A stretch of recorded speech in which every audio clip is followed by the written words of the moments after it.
Hello, everyone, and welcome to the channel. We're going to be playing Stoneburner tonight, Dwarves in Space. I will be the game master for tonight. Jenel, or everybody knows me on the internet as Boss Jellybean. We're going to go around and introduce all of our players, starting with Craig. Could you please introduce yourself? Hi, I am Craig. Oh, should I do myself and my character? Yeah, sure, why not? Okay. Hi, I am Craig. You might know me as Craig of Inspiration, and my character is Marzor Starbeard, a sinker that has they're like a tinkerer kind of artificer kind of thing, and I got like a robot that looks like a dragonfly that turns into a turret, and her name is Aura. Cute. All right, next up, Lyssa, could you please introduce yourself? Hello, I am Lyssa from my podcast where we yell about Wizard of the Coast. I am playing Maldor, who is just called the Child. She is definitely, absolutely a dwarf. You will soon find out just how dwarf she is. Uh, yes, that's me. That's my character. Go team. Amazing. uh, Luke, could you please introduce yourself? Hi, everybody. I am Luke, and I will be playing as Grimnir Grim Bloodfist this evening. He is playing the kit of the Raven, so he's a little bit of a sneaky, shadowy kind of guy, but he's just a musician at heart. Loves his music. Amazing. Mika, could you please introduce yourself? Hey, hi, I'm Mika. I do things. I'm a director over at Roll D5, and today I am playing Lemon the Dud, who is a Kindred and also likes music, but just happens to be very bad at it. As a Kindred, he is a robot and goes where the others dare not because his life is, I guess, worth less because he's a robot. It's debatable if he actually has a. You get into very sketchy territory, sci-fi territory here when you think about it too hard. And finally, Mike, could you please introduce yourself? Hi everybody, I'm Mike. You can follow me on Instagram at D&D Memes Daily. But tonight I'm going to be playing the learned and powerful rune caster, Rarmar Greydoom. Amazing. So without further ado, I think we're going to dive into this episode of Stoneburner. We have a fun intro. Stay right here.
All right.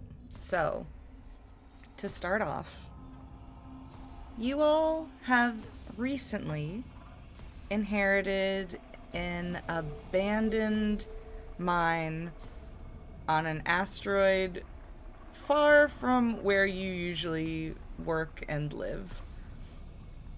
You find yourself in what is known as Sector 2, an area of the belt that is not usually explored as much as others.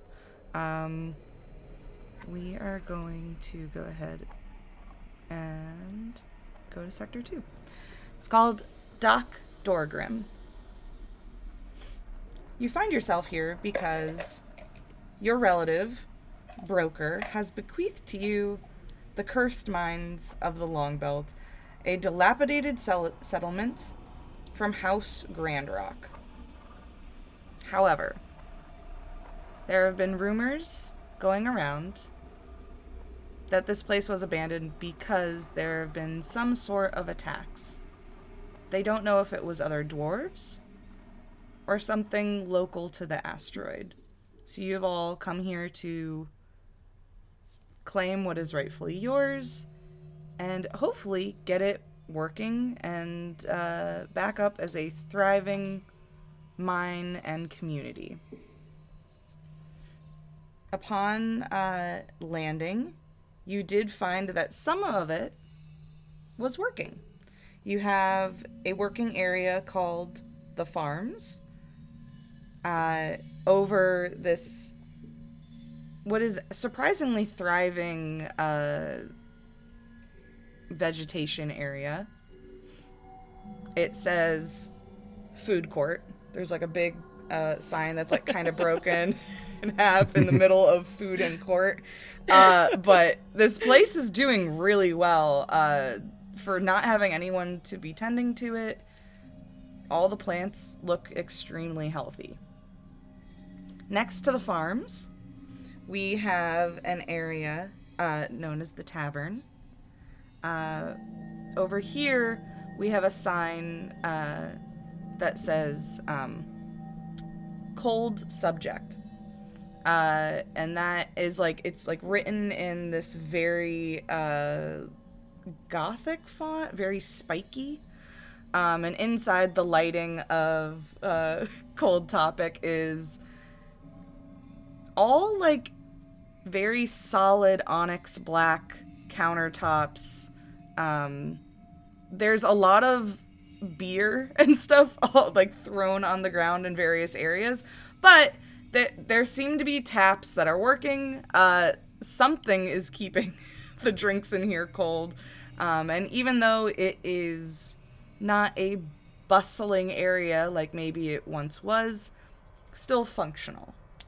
And then the third area that you guys have discovered that is still around and doing well is the library. And this one just has a sign over it that says, trying to think of puns on the spot for the fact that you guys wanted this to be an old 90s mall. Cyber Cafe? Well, I was trying to do something at Barnes and Nobles, and I'm like... I don't know, stables and dwarves? Is what it says over it? Gotcha. Sure. Okay. This one says stables and dwarves over it. And that is your library. And this place is filled with tomes that have not been destroyed. It looks very pristine in here. It probably wasn't used much by the last inhabitants. But that is where we are. As your group lands here and is exploring, what area do you think that you all would be venturing into first? Rarmar will definitely be hanging out in the library. Okay. I am going to need you to roll me a d20. All right. And everyone at home can see the table that you're rolling on right now. I rolled a 5. How'd I do? Okay. How many books do I have to fight? As you enter the library, we'll say that you've been here for a little bit. You found a couple tomes that have kind of talked about the establishment of this community. It seems like everything in the beginning was fairly normal. You're not noticing anything that is out of place or seems strange, at least in the beginning development stages. But as you're reading one of the tomes, a tiny, dense, floating black hole floats about. It's pulling all the surroundings around it into it. At the center is a circuit or something incredibly precious. You tell me what that is. The singularity rune. It could, if I could harness it, it could give us the ability to control gravity. Amazing. Okay, so there is this floating rock with runes carved into it, taking a shape that is, like, you can see it, but it isn't manifesting yet. Like, it's just out of your mind's eye, and then that vision is gone. Oh. It was only an illusion. But it's here somewhere. I will find it. As you're searching through more tomes, could you please describe what your character looks like? Sure. So Rarbar has long braided hair. He's got a broad nose and heavy set features. And his eyes, if you catch him in the right light, they look like they're almost glowing yellow. He's always got sort of like a high-tech looking backpack on, but the rest of his clothes almost look like something you'd see like a monk or a cleric wearing. And they're emblazoned with the runes that he studies. Dwarven runes, all on like a long scarf that's coming down off of his shoulders. Amazing. Does anyone else have an idea of where their character would be within these 3 locations? I think Grimnir would definitely spend some time in cold. It was Cold subject. Cold So hot cold topic. subject. I think the color scheme in here really speaks to me. Amazing. As you are looking around at a cold subject, are you like going over to the taps and trying anything out? Yeah, Grimnir would definitely be walking in here and just absolutely kind of looking through, being a little cautious maybe, but definitely just touching everything, trying to turn on everything, just wanting to see what the story is with this. Is it a very inquisitive dwarf, and wants to know how these things work so that he can maybe take advantage of them later. Amazing. As you are opening one of the taps and seeing the kind of ale that pours out, go ahead and roll a d20. Okay. I got a 1. Okay. The whole room Bodes well. No, this is my favorite one. I'm glad you rolled this. The whole room flashes a scene of gore with a party torn apart on the floor. Dead demons all around. Something is different about their armor. What is it? I think so. This flash of albeit very shocking, but pretty metal, scene appears, and Grim just looks very. He's maybe freaking out a little bit inside, but he's very nonplussed. He has the look of he's got kind of the longer hair, a little bit over one eye. He's got a long black beard, dressed very much in like monochrome black, and he's got really thick black like eyeliner. It almost looks like spaceship engine grease just smeared around his eyes. And he's got like, kind of like a pyramid belt. He's very like space dwarf mixed with an emo kid from, Earth's early 2000s. So he's a little bit nonplussed. He tries to play it cool, like, oh, that's fucking terrifying, man. But he notices that these demons that are around have also been in the scene torn apart, have dwarven runes on their armor. Okay. Which is very strange. Once again, in the scene, as you try and like focus on these runes, you can tell what they are, but for some reason the information or knowledge of what they say or their exact structure is like not fully coming through. It's almost like you're seeing a this image, this flash, and part of it is blurred out, basically. Okay. Okay. As the image fades, you just standing in the cold subject, and he's just, man, that's heavy. Damn. Just nonplussed, zero emotion on his face, but damn. Completely unfazed. All right. Who would like to go next? I also. Oh, you Oh, wanna go for it. think Mars is in the tavern also. Like, Okay, so controlling my robot, like having it like put tables correctly and like open the windows and like straighten up a little bit. as you are straightening up and you see that your friend goes over and does the tap and has like gets still for a moment, and then one like not changed, just says that was metal. Damn, that was Continues heavy. what they were doing. But simultaneously, as that happens, you notice that there is something at the back of this tavern. There's like a strange orange glow on the ground for a minute, and then as soon as he snaps back and says that was metal, as soon as Grimnir says that, the glow is gone. Wild. Yeah, heavy, right? What was that? I mean, I don't know, man. It kind of, that movie that came out like 3 years ago that was like really gory and kind of funny, but also like kind of gross. It was kind of like that, right? You didn't see that? No. I Oh, just damn.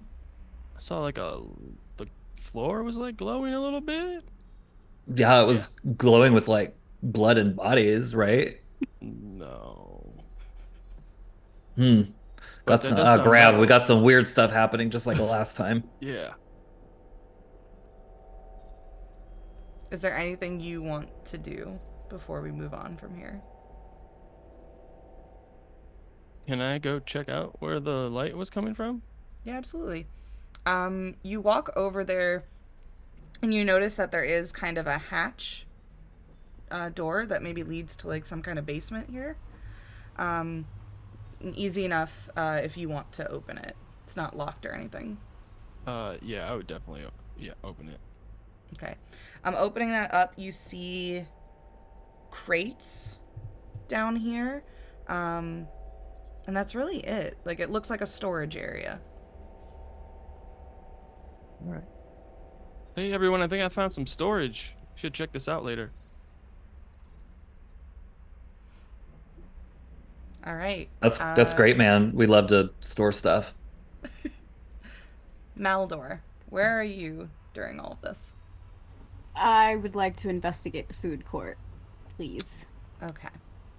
So you're walking around the food court, and you know what? Let's make our first roll of the game. Woo. If you are investigating around here, there's a specific way to look for things in this game. So I'm gonna need you to roll a d12. D12.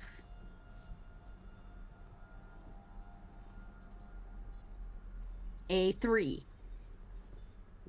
Okay. Amazing. I'm scared.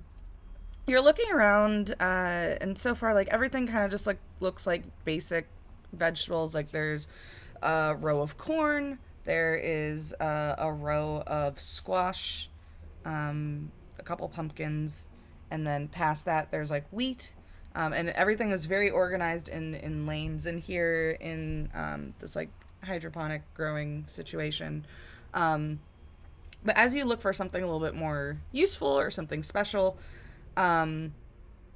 you hear like a rumble. Like the area around you is moving. And there seem to be like, there is a little crack on the ground that was there before. It was there when you got here. And as this rumble happens, that crack grows, and there is an orange light that comes out of it for a moment. And then that dulls. And then there's just this slightly larger crack on the ground.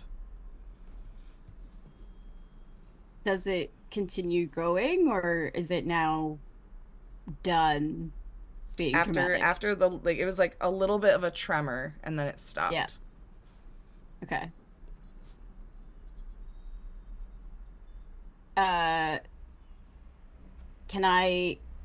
Does my character, seeing as she is definitely a dwarf, does she absolutely recognize this kind of tremor? Would I have seen something like this before?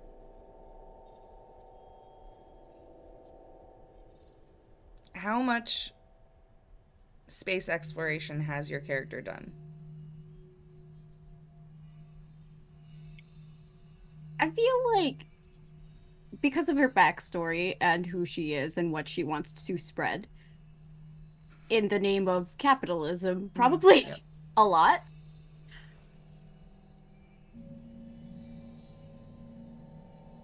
I would say that you would recognize it as something unnatural that is affecting the rock or the stone, the surface level of this place.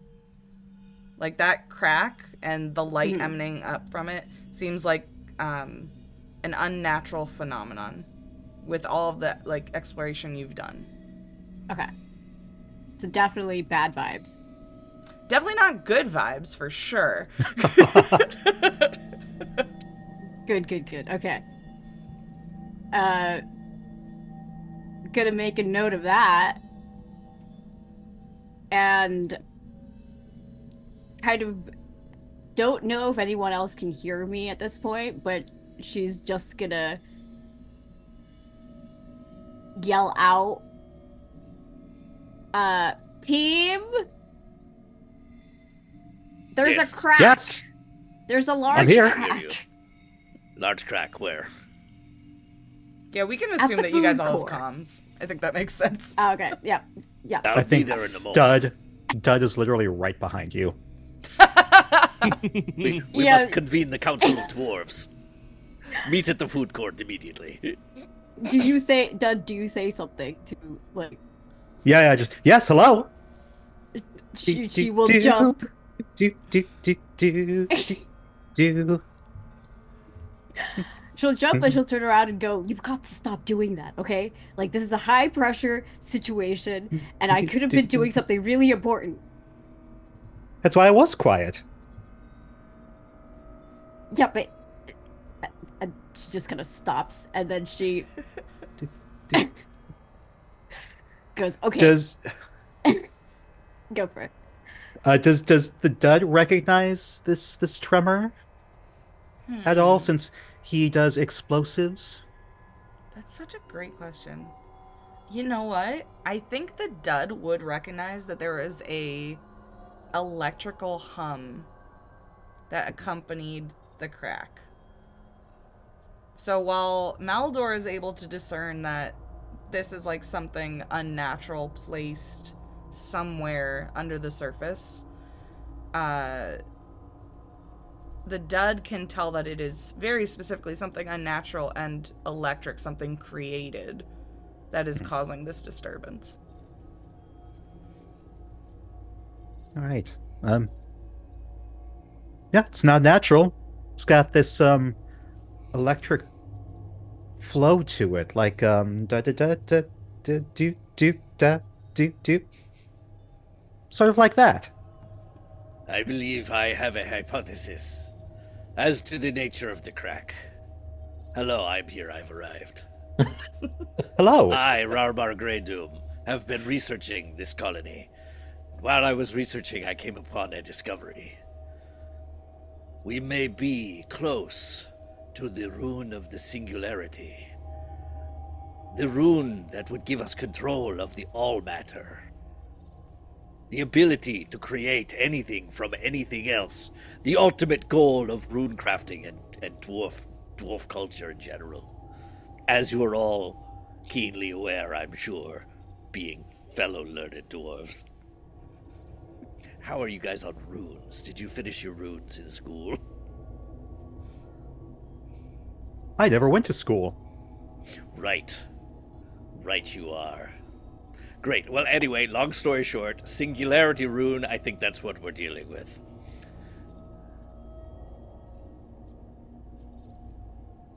You guys in the tavern, are you guys picking this up too? You should know this too. I'm patching you into the Zoom call. Hello. Yeah, man, it's we're all good in here. No dead bodies or dead weird demons at all. We're good. It's great. I believe you. You want us to bring you some beers? Yeah, that would actually really hit the spot right now. Yes, please. Okay, but can we be concerned about the crack though? Yes, we should be concerned. Well, you said it was an orange light? What? I saw an orange light in the tavern also. I believe these things are Was it a connected. crack? No, it was coming from like a storage room below the tavern. Perfect. It's possible that the previous owners of the mine may have discovered the singularity rune and kept it somewhere, like a storeroom, for example. I shall investigate the storeroom and look around for a... I feel like... Did you go into the storeroom, though? I feel like you would have seen it if it was in there. It's No, hard I to just miss. opened it and saw it was a storeroom, and then I wanted a beer. You understand? No, absolutely. Okay, well, leave it to Rarbar. I shall explore the storeroom. We could all maybe go together? Yes, absolutely. Okay, who is Yeah, going man. into the Field storage trip. area Cheers. right Yeah, cheers. Yeah, I guess do we all mosey over there to go into the storage area, or are we still separated? That's totally up to you. Who wants to go to the storage area? Field trip. Do we really need 5 people to go to the storage area? How big is the storage No. area? It'd be a very Yeah. close fit. It was probably like a 12 by 12 underground room. Yeah, we've been in Tight tighter squeeze, quarters than this, yeah. guys. You remember last week? That was bad. Yeah. That was bad. Okay, whoever is going down there, you guys can roll your loot dice, which starts as a d12. Okay. I believe every time you loot, it goes down by 1. Yeah, it steps down after each usage. So that's also something to keep in mind. Every time you loot it, you get worse at it. I got a 5. Okay. I got a 1. I got a rock. Okay, 1 second. Is it like a pet rock? Are there googly eyes on it? Is it The music Grim is rock? Grim is definitely standing. Did not go into the storage room and is still very aggressively keeping a stoic face, flipping his hair out of his eyes, Okay. just very repeatedly. Just can't. There we go. Okay. And I now think it may be unlikely that the key to all matter is inside this 12 by 12 underground room. Seems unlikely now that I've said it out loud. Marzor, as you open... Wait, Marzor got the 6, right? Yes. Checking. Okay.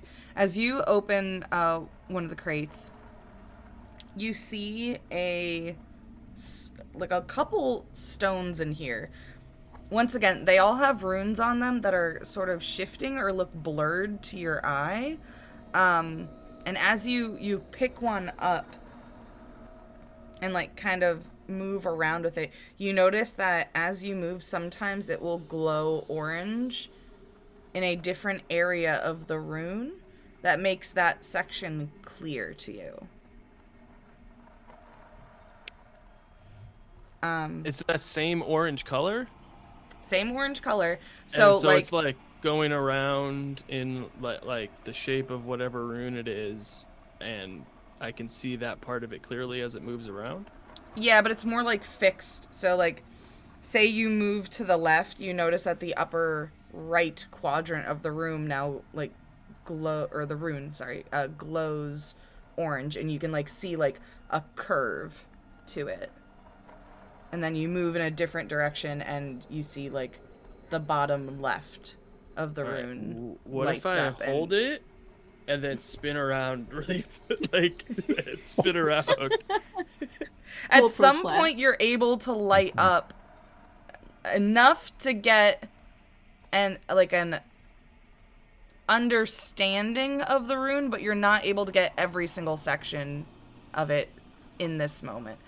The most that you are able to like ascertain from it is that it is some kind of rune that with the parts that light up you can get sort of location as like a word from it, from the stuff that you can see, that leads you to believe that it might be some kind of compass. All right, all right. And technically this is going to be a mechanically a d6 depletable item. Okay. So you can use it instead of a skill as a d6 if one of your skills ends up being lower than that. Awesome. Like, whoa, sorry, a little dizzy. Rarm, look at this rune rock I found. Pretty cool. You're muted. We can't hear you. Something stuck in my throat. Destiny has called you to that rune rock. I believe that you should hang on to it. It may come in handy in the future. Clever little things, aren't they? Yes, yes. Does it have games on it? What kind of apps does it run? Oh my god. I think just one, maybe? The Droogle Maps is what it's running right now. But what could the destination be? How about the crack at the food court? Yes, does this relate to that? Oh, you mean it might point there? Yes. Or to the source of the crack? Yes. Also, yes. Is there Right, I anything mean- else in this room, like any like cracks in the wall that would lead somewhere else, maybe? Looking around, you don't see any cracks in the floor, walls, or ceiling here. Just these boxes that have different stones and runes carved on them. Okay. Well then, But none yeah, of them we can seems head to be back the to the singularity rune. to the group then. unfortunately. Did anybody else I've, roll in here while I was looking up an item, yes. or no? I rolled a 1. Oh, good. So I don't Okay. imagine that went great. As you are in here, you all feel that shake again. Who is currently in the food court, and who is in cold subject? So Food just court. lemon, just lemons in the food court. No, I'm in the food court Okay. as well. The room is I shaking really again. wanted cheese on a stick, you know, I get it. Yeah. if anyone remembers that. Fantasy Sparrows. Thank you. Yeah, Fantasy Sparrows. So, Fabaros. You find just like an area in the back that has like a bunch of pizza growing on a vine. Ooh, Fabaros. that I want to I'm go gonna draw there. that now. We need Yeah. this for capitalism. Cannon. But everyone in every location feels the shaking this time. And Maldor and the Dud, you guys see that crack again, and it is getting way too big. This time it starts to break apart and go from the entryway all the way back to the end of the food court, and you feel the ground shifting beneath you as that orange light returns. And Oh, this feels nice. Does it?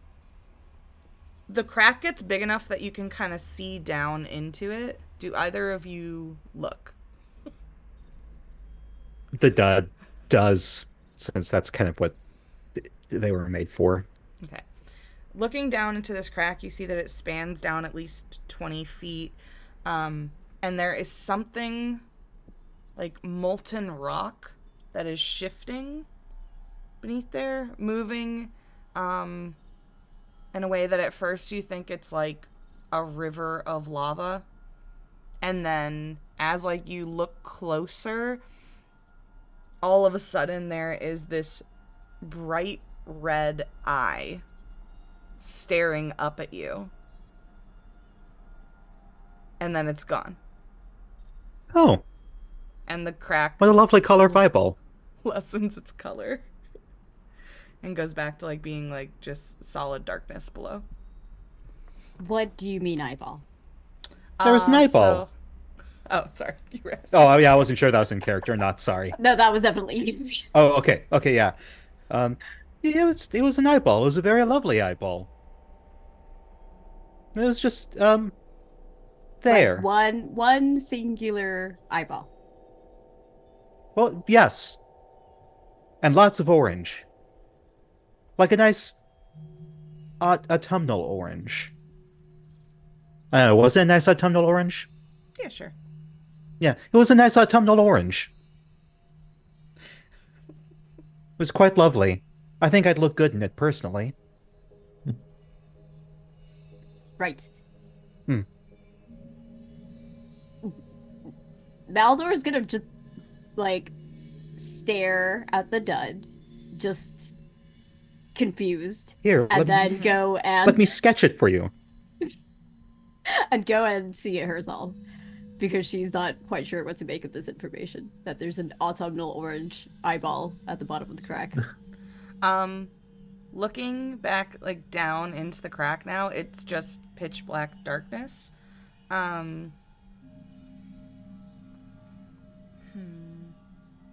When the dud says like a large red eye, an autumnal, Yeah. I can't say this, tongue twister, autumnal orange, you do kind of have a very brief flashback to your past. Like this. Exactly like that. Yeah. Just, yeah. The Eye of Border. Yes, I understand. Yeah. And it reminds you of something reminiscent in your history. Ooh. When you're like very, very little.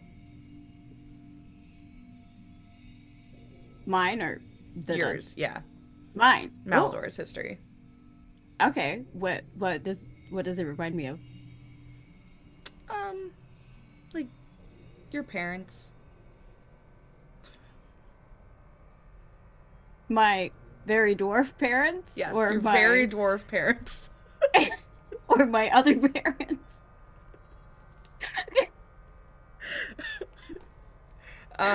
Never a good sign when the parents come up in a tabletop role-playing game. The original parents. I'm just saying those colors and that description is reminiscent of that. Daddy issues? Who? What? Huh? Yeah, she goes for a very dark skin colored dwarf. She goes quite pale. And kind of starts breathing a little bit heavy. And then says, "Oh, fuck this. I can't breathe." And kind of pulls off.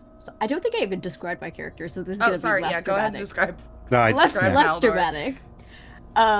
Because so she is a stout and heavy set dwarf, very much a dwarf.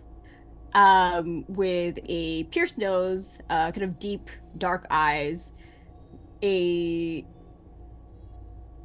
beard, a very dark beard, and some straight white teeth when she talks. But then, as she can't breathe and she's kind of like grasping onto her beard, she just goes, oh well, fuck this, and she just kind of like pulls off her beard, which is a fake beard.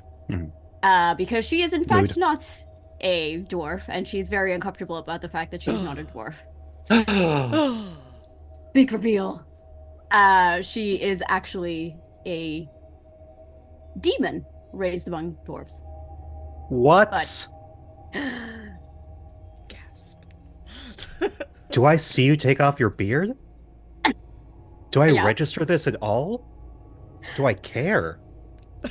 That's a personal That's question. yeah, that's up to you and what you think your programming was when you were created. Yeah. Like, do I just blow things up? I guess I mostly just blow things up. I don't really... not necessarily made to fight demons. So, Yeah. I don't think you would have like a demon encyclopedia programmed into you or Yeah. anything. no. So- It's like, Just, strange looking dwarf. can I try on your beard? Oh my gosh. She kind of like looks at you and says, "Only if you tell no one about this." 'Cause I'm Okay. definitely a dwarf. I was raised by dwarves. Mhm. I grew up with dwarves. I went to dwarf school. I know everything about dwarves. Well, not as much as Mhm. the other guy, but Mhm. I'm very insecure. I don't have a beard, and that's the only thing that's stopping me from being a full dwarf. So, I mean, and then she just kind beard of hands it to you.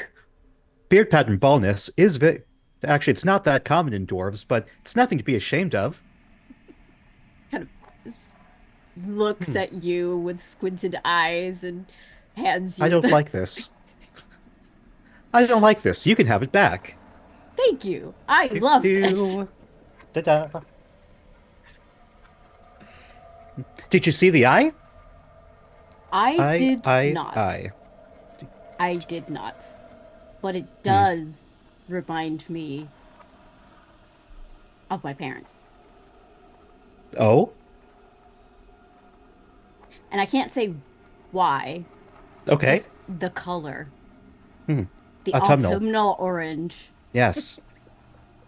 reminds me of my daddy issues. So Lemon the Dud is a very stout, broad-shouldered robot. Just a very, very classic. You think robot, but slightly less boxy, a little more humanoid shaped. There you go. He's got like round bulb eyes. His right one, I think it is like shattered. And in this moment, he changes the color of his eyes to autumnal orange. Maldor takes a definitive step back away from you. Oh, I'm sorry. Was that insensitive? I can change it to yellow. They changed to yellow. Yeah, let's not bring up my parents. Speaking of Like- daddy issues, I brought beers for everybody. Yeah. Come back from the Thank you. tavern. Yeah, we come walking out with just beers in our hands. Did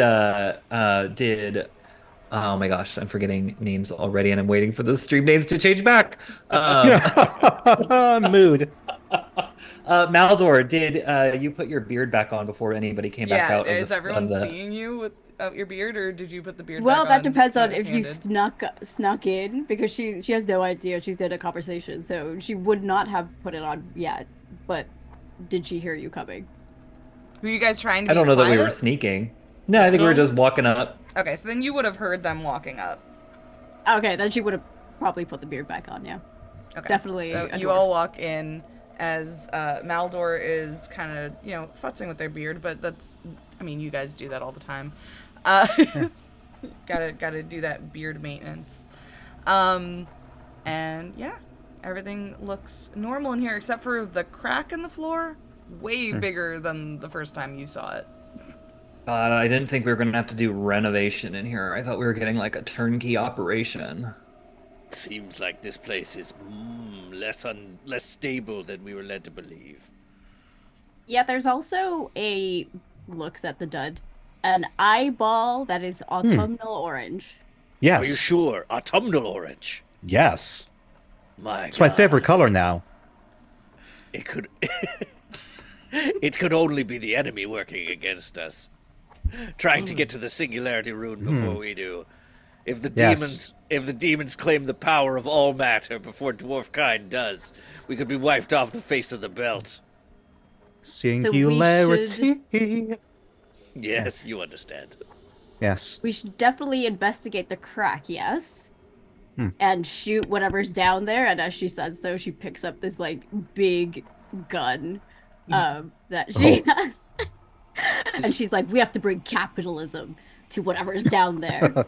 Yes, indeed. What is it large enough? Do you think that we could get down there already, or perhaps we can find the source in some other way? I mean, the crack was quite big. Yes, we've all been described as stout-shouldered, though. So Oh yeah, that's true. Yeah, you guys are would. way too wide to get down and I can do this. Can I just like shrink up? Like, can I be like an expandable, shrinkable robot? You can literally like bring your arms into your body if you want, and you can Like a get turtle. down, definitely part way, but probably not fully down. But if you wanted to, you could probably get far enough down Okay. that you could. Use an explosion to make Well, it could bigger, I- so I can go you down could, further. yeah, you could do that. I will Could I also have- just throw it out here, but I don't want to like, you guys follow your heart. If you want to blow up the crack and go down that way, that's fine. This is also a mining colony, so there is Right. like a mine opening here Oh, that's fair. that you could use. You don't have to. Yeah, mhm. I want you to do whatever No, you that would want. be- Could I use... Is the dud like handling explosives thinking about this? Do we know your intentions? I don't actually plan on blowing it up. Okay. It's not a terrible idea, though. You could perhaps widen the think- gap enough for all of us to gain entry. Or We do okay, so need- maybe I do say it out loud. Like, I could blow this up. We do need the food court for the Yeah. food in the Yeah, court. that pizza tree, we can't let that get in the Yeah, crack, we need man. We gotta capitalism keep that needs the tree. pizza tree. Could we? Is there another entrance to get below us? I did read something in the logs about there being a mine shaft entrance that we haven't explored yet. It's not indicated No, on any that of the can't be maps, it. but they do That's not describe it. it. I'm It's sure that too can't be right? it. Yes, no. Why would you keep the singularity rune down a mine shaft? It doesn't make any sense. Done. In any case, it does perhaps bear looking into.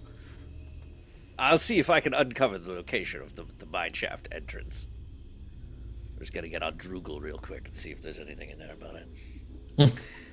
If you want, you can either look. Can I through, use the sorry. compass thing to Yeah. Do we find have out our where own? the mine entrance is? Are you putting it towards the crack, or are you walking around like outside? Yeah, walking around, like thinking of mine entrance and like going and pointing it in different directions around and seeing. Okay. If Where you it, are like- using the compass, you have to roll a d6. Okay. You're doing really good at your manifesting, Marzor. I'm really glad we talked about that. Thank you. Manifest mine entrance. It's gonna go 3. great. You got a 3? Yeah. Okay. All right. You follow the light of this rune a little bit of ways from the food court, a little bit south, until you find that there is, in fact, this sort of cave opening that very suddenly at its mouth ends up going down at a steep angle. And it is kind of like barred up. There's a lot of like wooden beams going across it. A big sign that says danger, but it is not like everything else here has been methodically either like printed on metal or like very carefully carved out. This is like hastily written and thrown on here. It wouldn't be hard to like tear it down, but that is kind of like immediately in the way when you first find it. And as that happens, there is another tremor. And I'm going to need everybody who is still in the food court to roll their dexterity die. Oh, Dex. Okay. not Rarmar's strong suit. Oh, but a 3. Mine is a D4. Awesome. 4 of 4. Yeah. Hey, that's good. Rock on. Does it go down now? Does it stay at a D4? I believe they do step, right? Every time you I use a think- skill, it steps down by 1 die. Yes. But it can't Okay. go lower than a D4 though, right? Yeah. No, yeah, that's the lowest you can do. Cool. Oh no. So you're Mine's good. a 5. Okay, so I got a 4, a 5, A 5. 3 for Rarmar. 4, a 5, a 5, and a 3. Okay, 1 second. Okay, no one failed, so you guys are good. Yes. But we have some complications. I don't know why that got me so pumped that we didn't fail. Yeah, no one failed. Only Like, it you only just- fail on a one or two. So, okay. So as there is this rumbling, you guys all see that the crack starts to get bigger, and there is this orange light again, and then a bubbling up of magma that starts to kind of burn away at some of the equipment that is closest to this crack. So you guys see that, like, the aisle that had corn in it, some of that is starting to, like, melt from the vicinity of this. Actually, you guys would take heat damage probably. So everybody who is in the food court is going to take 1 damage, so you go down by 1 resilience. Just from the heat of the magma that is bubbling up. But you are all able and to toasty. kind of move away, dive out of the way enough as the crack happens that no one falls into it. Marzor, as you're at the opening to this mine, you see that bright orange light once again happen. You feel the tremor. And you also are able to, like, feel a heat coming up from within the mine, like just a hot breeze, like, Yeah, blows yeah. past you. Whoa, hey, I think I found the mine. Y'all can join me a little bit south. I'll send Aura to guide you. It's blocked a little bit, but I'll start moving some of this stuff out of the way. And I send my like turret backpack, like, turns into this dragonfly and flies off to go get the group and show them where we are. Okay. As Wow. you guys are kind of dealing with the magma that has bubbled up, it does start to rescind as this adorable flying mechanism comes in, ready to lead you to where the mine is. Before it rescinds, Yes. Rarmar's going to use an ability of his. Okay. Tell me about it. Anyone who's watching would see that he, like, hovers his hand over the magma, and a little droplet of it kind of hovers up into the air magically, and then he opens his mouth and it goes into his throat. As he uses an ability he has called Mirage. You may drink a small amount of liquid mineral, consuming the raw magic hidden within it, and gaining a vision of the future. The type of mineral you consume has a direct impact on what the vision looks like. Later on, if I make a check and this vision helps me, I can get excellent position. So This is amazing. Okay. One moment, please. reveal to me the secrets of the crack. Okay. You I didn't know the word see- crack was going to come up so much tonight. I'm so here for it. I'm sorry. Is that? Not at all. Not at all. You did this. Okay. You have a vision of the future. You see all of your companions and you standing in front of some giant shadow. The room is massive that you find yourself in. There is a similar river of lava off to your right-hand side. To the left, there is a device of some kind with shifting runes in a circular machine. And in front of you, A rune distillator, yes. you see a Classic. twisted demon of molten rock and shadow, forged in intense heat and pressure, an asteroid's core broken. Its form flickers with fire, illuminating skeletal features and dark, smoking claws that reach towards you. And that's the vision. There's a dark corruption at the heart of this asteroid. We must make our way to the core. I'm following the dragonfly. Should we save the food, though? Or do we just... I'm indifferent. Alas, we did not bring a pizza herbologist with us. Maldor will pat the dud on the back and be like, you're so helpful in these situations. Thank you. I try. It's what I'm here for. As we walk away from the food court, Grimnir looks at his little tankard of ale and goes over to where the pizza tree is and just pours it. Here you go. I hope that stops the magma, I guess. Hey, you're watering. And walks away. You're watering a plant with beer. That's what I'm hearing. Yeah. To be fair, it's a pizza plant, so... Yeah. Pizza and beer Very go great common together, so I... Dwarven gardening techniques. Infallible logic. Amazing. I guess don't know, I guess maybe that's all I beer can is do. good for watering. I don't know. I'm not a gardener. Nitrogen in beer. Yeah. I mean, yeah. It's actually not so checks out. bad. I'm gonna have to look It's this up on the break. better than the lava, I assume. I mean, definitely better than lava, for sure. Mhm. For sure. No question about that. Well, it depends on how hot and fresh the pizza is, because I've had some pretty hot pizza that was kind of like lava, so I don't know. Yeah, when it burns the top of your mouth and it's like, And you get the little skin thing. yeah. Oof. Yeah. Content warning. Memories. Mouth horror. Content warning, growth mouth stuff. Ooh. You all make your way to the mine entrance. Once again, there's still like this wind coming up through the tunnel that is like very hot air.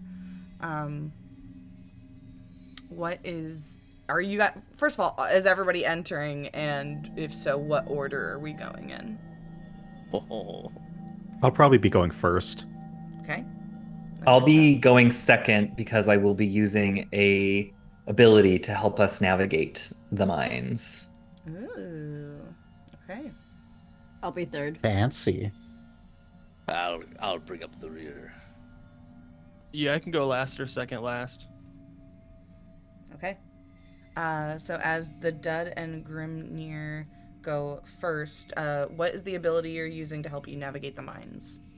I will be using my Raven ability of Inside Scoop. When looking for hidden structures, pathways, or valuables, you or an ally increase their position by 1 step.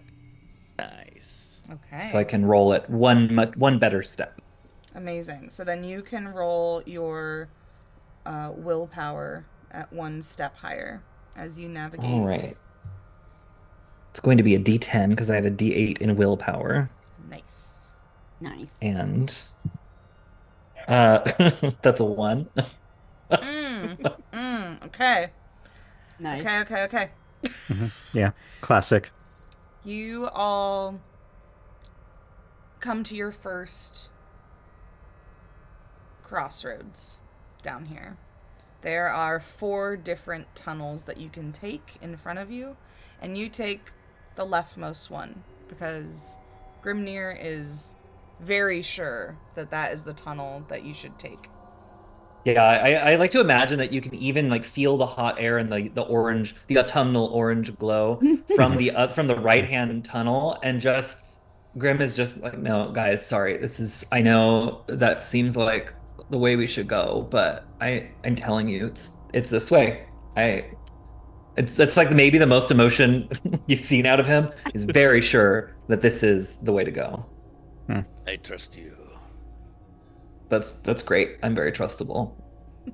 As you guys start to head down this way, Marzor, as you're one of the ones in the back, you do notice like a flash of orange from your rune. But I think, would you have had it out this whole time, or would you have put it away after you guys found the mine entrance? I probably would have put it away after we found the entrance, yeah. Okay, then you just see like a flash of orange from like your pocket, and you just assume that you must be going the correct way. Like Grimnir must be right. Like this is the correct thing to do.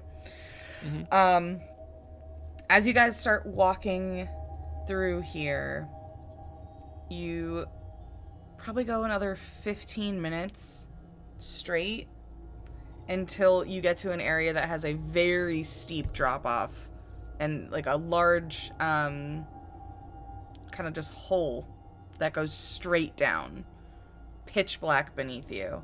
And you see that there are some runes carved off to the right hand side of the tunnel. And there is like a little mining cart here. And there seems to be a track that goes off the edge and then sticks into the wall and kind of curls around, like following the wall of this pit, and it, like does like this like twirling track down into the darkness.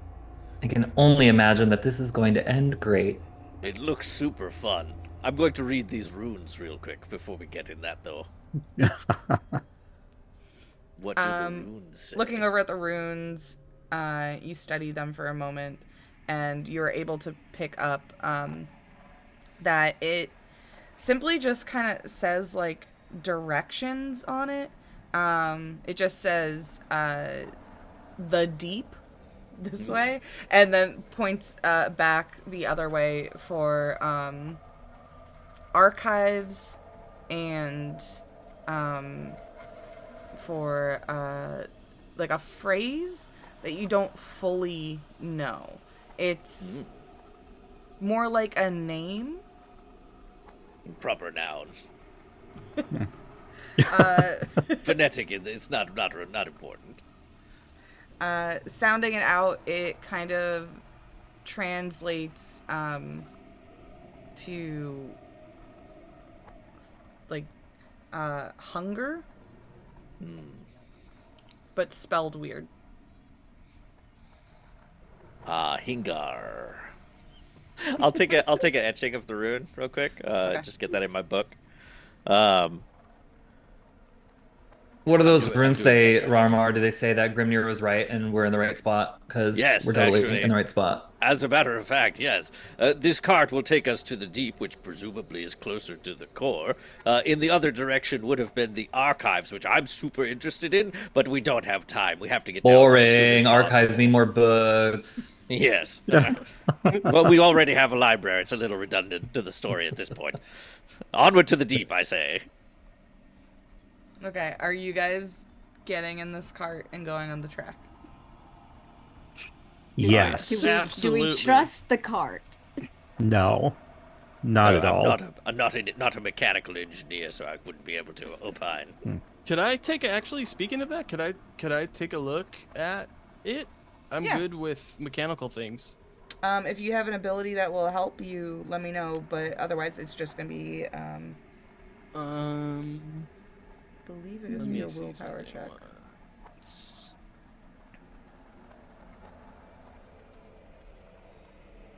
I mean, no, I don't know ability necessarily, but I would just like use my tools or something to like. Okay, that's fine. Actually, I'm not going to Like, require a check yeah. for this. It's just going to be, you're looking at it, and it's old, but it does seem to be functional.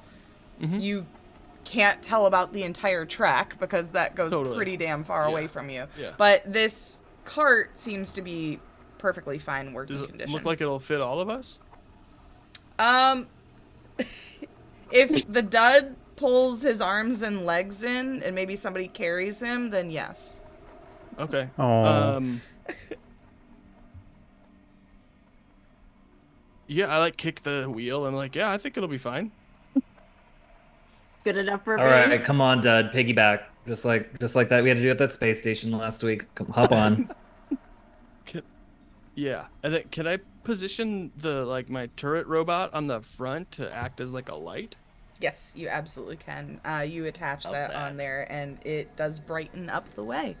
I will also say, as you guys kind of get the cart on the track and ready for you all to kind of go off on it, there is a secondary track that runs along the wall, like a little bit higher than the cart one. It's like a very small track that has basically like a carabiner attached to it and then a harness that one of you can strap into. So it's like this secondary track would go along the wall in case something happened to the cart. One of you potentially could be safe-ish. Not dead. Not falling into the abyss. It's like it's a safety belt situation, but these are originally like meant for one person to be traveling back and forth with like a lot of mined material. So there's only one. The union makes them put those in. Yeah. Yes. The mining union. Mhm. That's right. Yeah. So would anyone like to use that? I mean, that sounds ridiculous. Yeah, Maldor will do that. Basic. Okay, so Maldor puts on the harness, and so as you guys go, like there's like this secondary thing going along the wall for Maldor. Can she... I don't know if this will work, but can she keep an eye out if the track does stop, just so that she can warn them to, like, for example, jump out of said cart? Sure. That the track will stop. You're on yell jump duty. I don't know where they're gonna jump to, but I absolutely. also don't know. But just she's gonna go over the safety measures of like exits will be here and here in case of emergencies. I mean, I guess worst case scenario, people could jump off backwards and grab the track. Onto the track. Potentially. Risky maneuver. That's all right. With all this build-up, I'm sure we'll be fine. And then the track's fine. There's like nothing broken about the track or anything. We just spent a whole lot of time preparing for that. Lars said we're good, so we're It's good. a sketchy situation. A normal human would probably take a lot of time. It's fine. Though whoever I've is seen going the to future be written in the stone. like in charge of moving this thing, like whoever's going to like be controlling the brakes, that's the person that I'm gonna need to roll. You can pick whichever skill you think fits this situation, whether you want to do strength, dexterity, or willpower. Yeah. Can I do it? I have this ability called Fixer. When you work on fixing or enhancing something mechanical, you may roll with good position. Or I'm not really fixing anything in this case. Never mind. You are working with something mechanical. You might. Yeah. Yeah, that break might go. Who knows? We might need you. You seem like the dwarf for the job to me. Yeah, but I would say I would do willpower. Okay. And you can do that with good position? Yeah. Was your ability? Very Okay, so let's roll willpower-y one buds step we have higher. here. Cool. A lot of So that brainiacs. makes it a D10.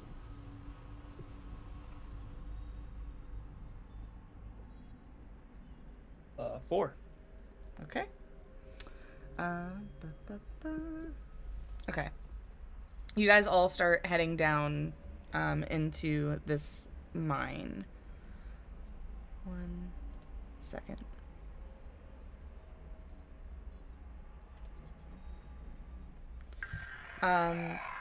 You start to see as like after like the first, we'll say 3 go-arounds of the track, the first 3 spirals down, it starts to get a little different. Instead of rock around you, you start to see like different pieces of metal that are like have been excavated out of the rock. And on those, some of them have like these long cylinder cut out where you can see lava kind of moving past. But only a little bit as of like the third go around. Then it starts to very slowly become more and more metal and less rock around you until probably like 5 or 6 go arounds. You're now way past the area where it was pitch dark. The only light source you have is Marzor's little guy, the turret at the front. Aura, Sorry. Aura at the front. And so you're only really seeing this metal directly out the front of the cart, right? So it's kind of like you're getting like these flashes of what's around you, and trying to like recreate in your mind like what that must be on a big scale. And then you get to a part where there's nothing there. There's nothing around you, and the track seems to almost be floating, but that doesn't make any sense. You see that there are like these little red lights that kind of go on the bottom of the track every so often, but you can't see what they're attached to or anything because it's just so pitch black, and the light source that you have is only pointing forward. Then, after like maybe 2 more turns of this, you do come to a stop. And there is no other light source for you guys to see what is around, but looking straight out, Aura is able to illuminate some metal steps that go down, and then her light doesn't go far enough to really illuminate anything else past that. You are in a huge, expansive space. yeah. Rarmar is gonna get out of the minecart, and he's gonna put his hand to the metal wall. And if you listen, you can hear it like squelching almost as it comes off as liquid, and then forms itself into the shape of a little lantern that kind of floats in the air. And he's going to hand that off to whoever wants to lead the way. He has smithed it. Actually, I need to roll 1d10. It is a 2, so it is a d6 item. Nice. So you can use this lantern as a d6 item if some skill would be worse than that. If you can think of a way for a lantern to help you in a situation, which navigating these dark tunnels, perhaps we can. Absolutely. Who will lead the way? I guess I will. Then here, the lantern of stone. Oh, could you make it autumnal orange? Oh my god, y'all.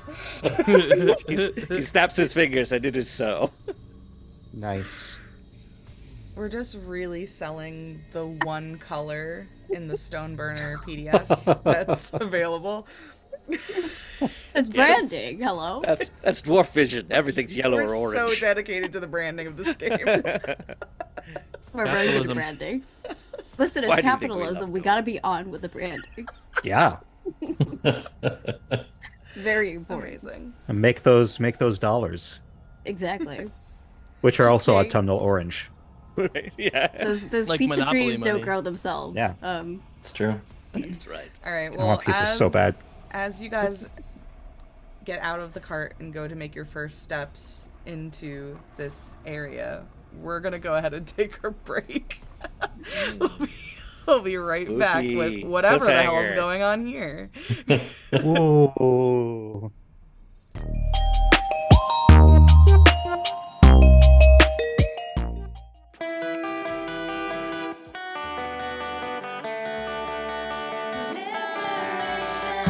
I wake up and the moon is gone.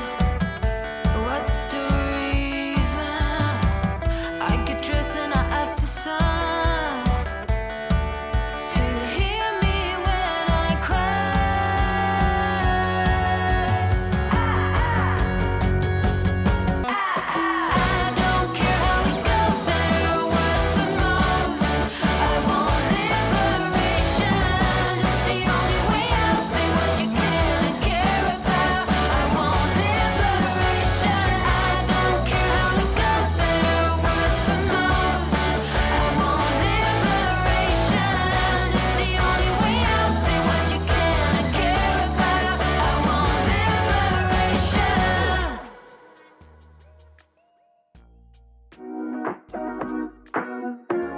Table Talk is not your typical D&D TTRPG podcast. We are not here to run you through our whole campaign. We're here to talk about everything else in the space of tabletop roleplay. I'm your host, Alejandra Wilhelm, And I'm also your host, Mariah Gresham. and we're your tabletop roleplay girlies.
You sell dice? I'll take like 10 of them.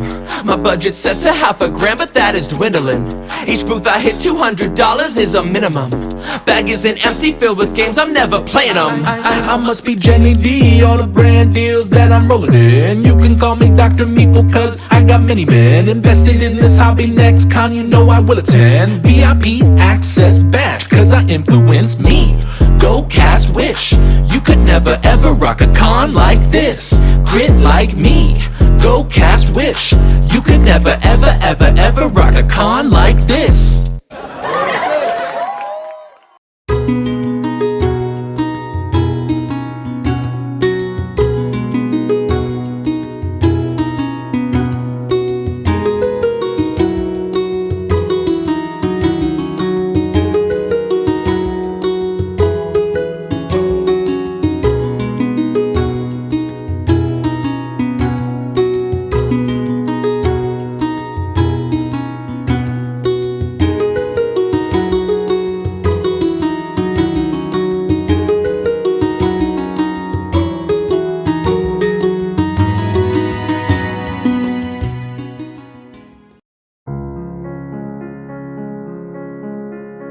Dear Rainier, greetings. I trust this letter finds you in good health and high spirits. Word has reached my keen ears that you are in pursuit of a most intriguing endeavor, venturing into the perilous realms of the Nine Hells. Well, my dear friend, fate has a curious way of bringing like-minded individuals together, for I find myself harboring a new, similar ambition. You see, I have come into possession of a most extraordinary journal, a tome brimming with insights and secrets, concentrating on the Nine Hells, gifted to me by the legendary spell spinner himself, Mordenkainen. After a bit of persuading from dear Elminster, however, as the saying goes, 2 heads are better than 1. And in this case, 2 ruggedly handsome rogues are infinitely better than a solitary researcher. Now, the proposition I lay before you is simple yet profound. Would you be inclined to join forces with me on this daring expedition? I believe that our combined knowledge, skills, and maybe a band of intrepid adventurers could make this journey not only possible, but perhaps even successful. The contents of the journal are as tantalizing as a freshly brewed potion, but I must confess that navigating the treacherous landscapes of the Nine Hells requires more than scholarly acumen. It demands bravery, resourcefulness, and a fellowship forged in the crucible of adversity. Picture it, Rainier. An alliance between 2 indomitable spirits, backed by a cadre of brave souls drawn to the allure of the unknown. Together we shall unravel the mysteries of the Nine Hells and emerge victorious, our names etched in tomes of history, and sold under my name, of course. I eagerly await your response, and should you agree to embark on this extraordinary journey with me, let us meet at a place of your choosing to discuss the finer details. Yours in anticipation, Volothamp Gadam.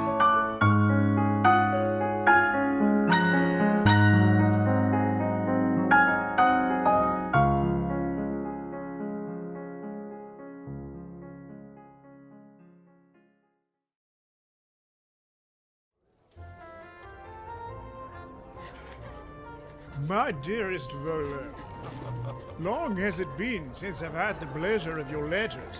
A mistake I prayed we would not make again. My past has been weighing on me, and a trip to the hills is a wink from the gods if I ever saw one.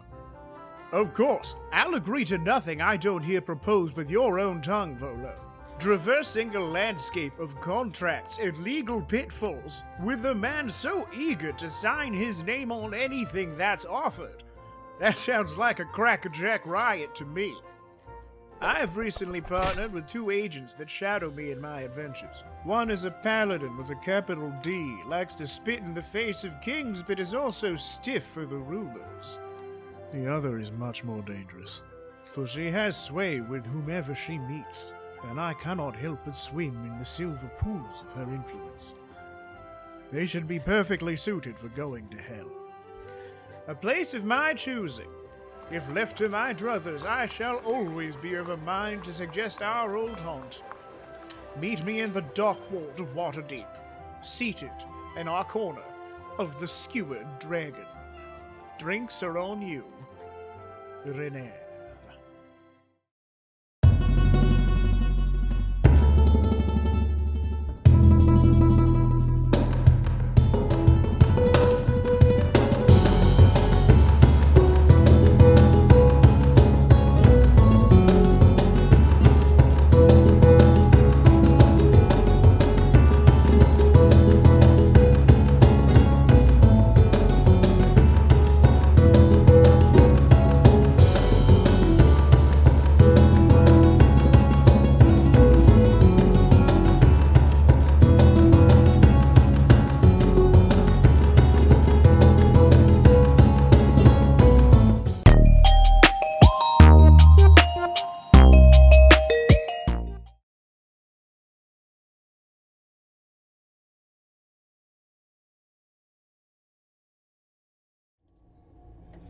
Hello, everyone. Welcome back to Stoneburner.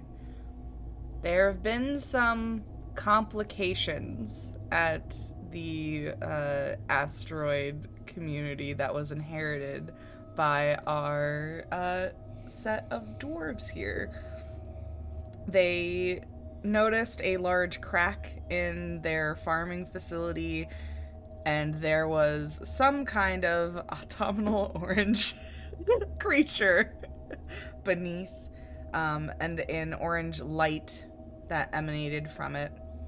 They found a strange storage unit at the bottom of Cold Subject, which is their tavern in this location, that had boxes of different stones with runes carved into them, where we found a rune that seems to work as a compass and is leading our party towards whatever this source beneath the ground is. They made their way into the mines to investigate, and after taking what it was definitely the correct turn, found a mining shaft with a cart that led them deeper into the asteroid. They've now reached the bottom with a very loud clang that sort of resonates throughout this entire area.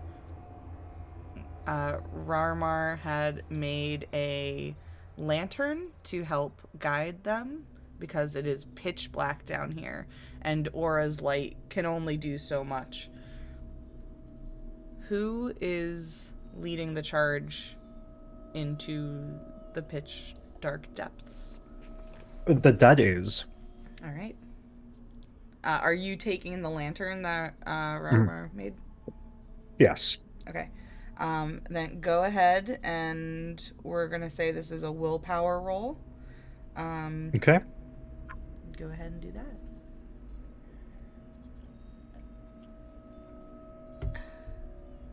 That's a 1. Amazing. Thank you.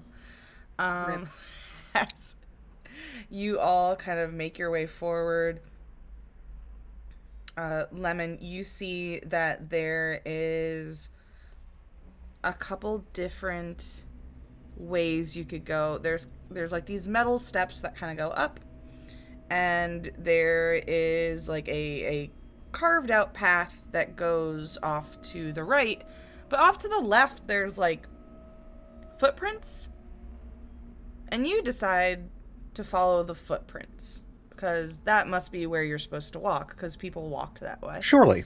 Yeah. So you guys turn here, start to walk along this, not even really a path, just a track of footprints off into the darkness. And you start to hear some strange sounds. There's some very metallic clanging up ahead.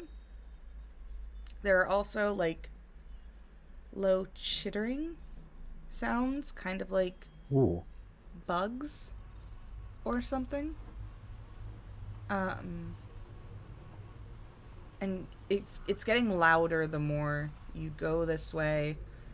Just this chittering, this like incessant insect noise, until everyone starts to like very slowly notice that the little pieces of ground that you can see with the light sources that you have, or the little areas of wall, because it does seem like this area is starting to get narrower. There's like movement. There's like very little movement. And then there's fluttering, and the chittering is getting louder, and it's getting narrower and narrower until it looks like the floor and the walls around you are really moving, like little stones moving over each other. It looks like an ocean of stone, until you actually start to realize there are little bugs, almost. And as you guys get into this area, one by one, at first, Marzor, you like feel something on your shoulder, and you go to like whack it away, and there's like this like little stone bug that like just flew onto you. And then Grimnir, you like feel like something crawling on your leg, and you go down to like knock off like 3 of them. And then the dud, as you turn around to like face the rest of the group for a moment, everyone notices that there are hundreds of these tiny stone bugs crawling over the dud, who does not have. I don't mean to alarm you, but you've got a little Here? right there. Yep. Is it here? There. Yep. And then a little, bugs. Also, yeah. They're so lovely. I'm not your home, though. Just wiping them off very nonchalantly. They're void mites. They usually pretty harmless, unless you get them mad. Will this get them mad? Yeah, probably. Yeah. Gently. I'll just leave them gently. here then. Yes. I'm gonna need do we roll initiative in the system? I don't think we do.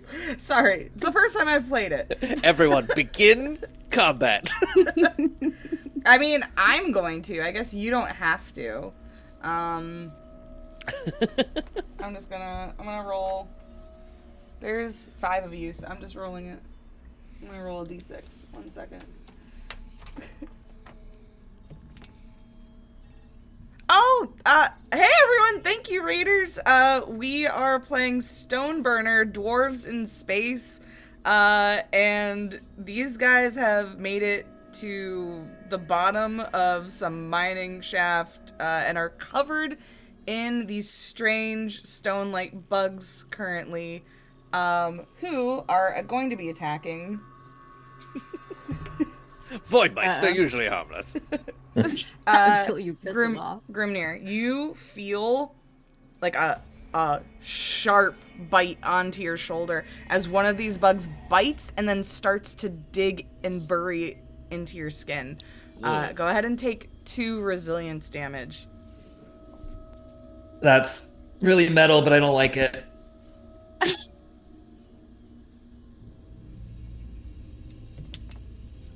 And then Maldor, you also feel one of these like bite onto your neck and start to like bury its way in, and you are also going to take 2 resilience damage. Okay. Now it's you guys. You see that these bugs are all starting to swarm you. What would you like to do? Rarmar will illuminate his staff. You see all these orange runes on his staff light up, and he uses the firelight rune, a D6 weapon. And he's going to try to use it to, it hurls glowing orbs that do damage. Okay. And so he's going to shoot some glowing orbs at the void mites, and see if he can scare them off. Okay. Those are Go 5. ahead and roll for that. Like 5 damage? Okay. 5 on the dice. Sure. Tell So me you what that guys means. see as Rarmar slams his staff down and it lights up, and then all this slams against this moving wall, this ocean of bugs that is starting to come down on you guys, and you see that it makes like these holes in like the sheet of moving insectoids that are like falling down on you, and once it like shoots through once, and then there is this other ray that spirals off in a different direction, they immediately start to scatter back after being injured, clearly not realizing that its dinner would fight back. But as it does, some of them fall dead in front of you guys, and you see that they look very similar to scarabs that are just made out of stone. Cowardly denizens of the void. I was Back, watching I the movie say. the other night, so it feels very universally. Yeah. I can't talk. There are bugs in front of me. I can't talk. I need to fight. I'm going to use my blast rune, which is basically all I can really do, Sure. and just blow a bunch of them up. Okay. Go ahead and Yeah. roll Go your down so damage for bad. that. That's a 6. Is that gonna blow us up? That's a great question. Oh, no, actually, I have an ability. That allows you not to blow up your friends? Yes, Please? actually. And thank you. That's good. So, blast Good ability. rune, my Love that last for thing you. item. Your explosive always avoid collateral damage. Thank God. Okay. You set off this explosion far enough away from everyone that it's only going to radiate out against the bugs. And you all see that as this explosion goes off, it starts to eviscerate them. Like, even at the edges of the explosion, it, like, the other bugs that are running away from the vibration of the blast start to crumble into little pieces and fall down. And this kind of, like, cascades all around you until they are all reduced to ash. Well done. Thank you. This I calls for a see. victory song. I mean, you earned it. La I'm not going to stop la la la la. you. Nailed it. What did Got that it in one. vaguely? What did that vaguely sound like? Can you feel the love tonight? To me.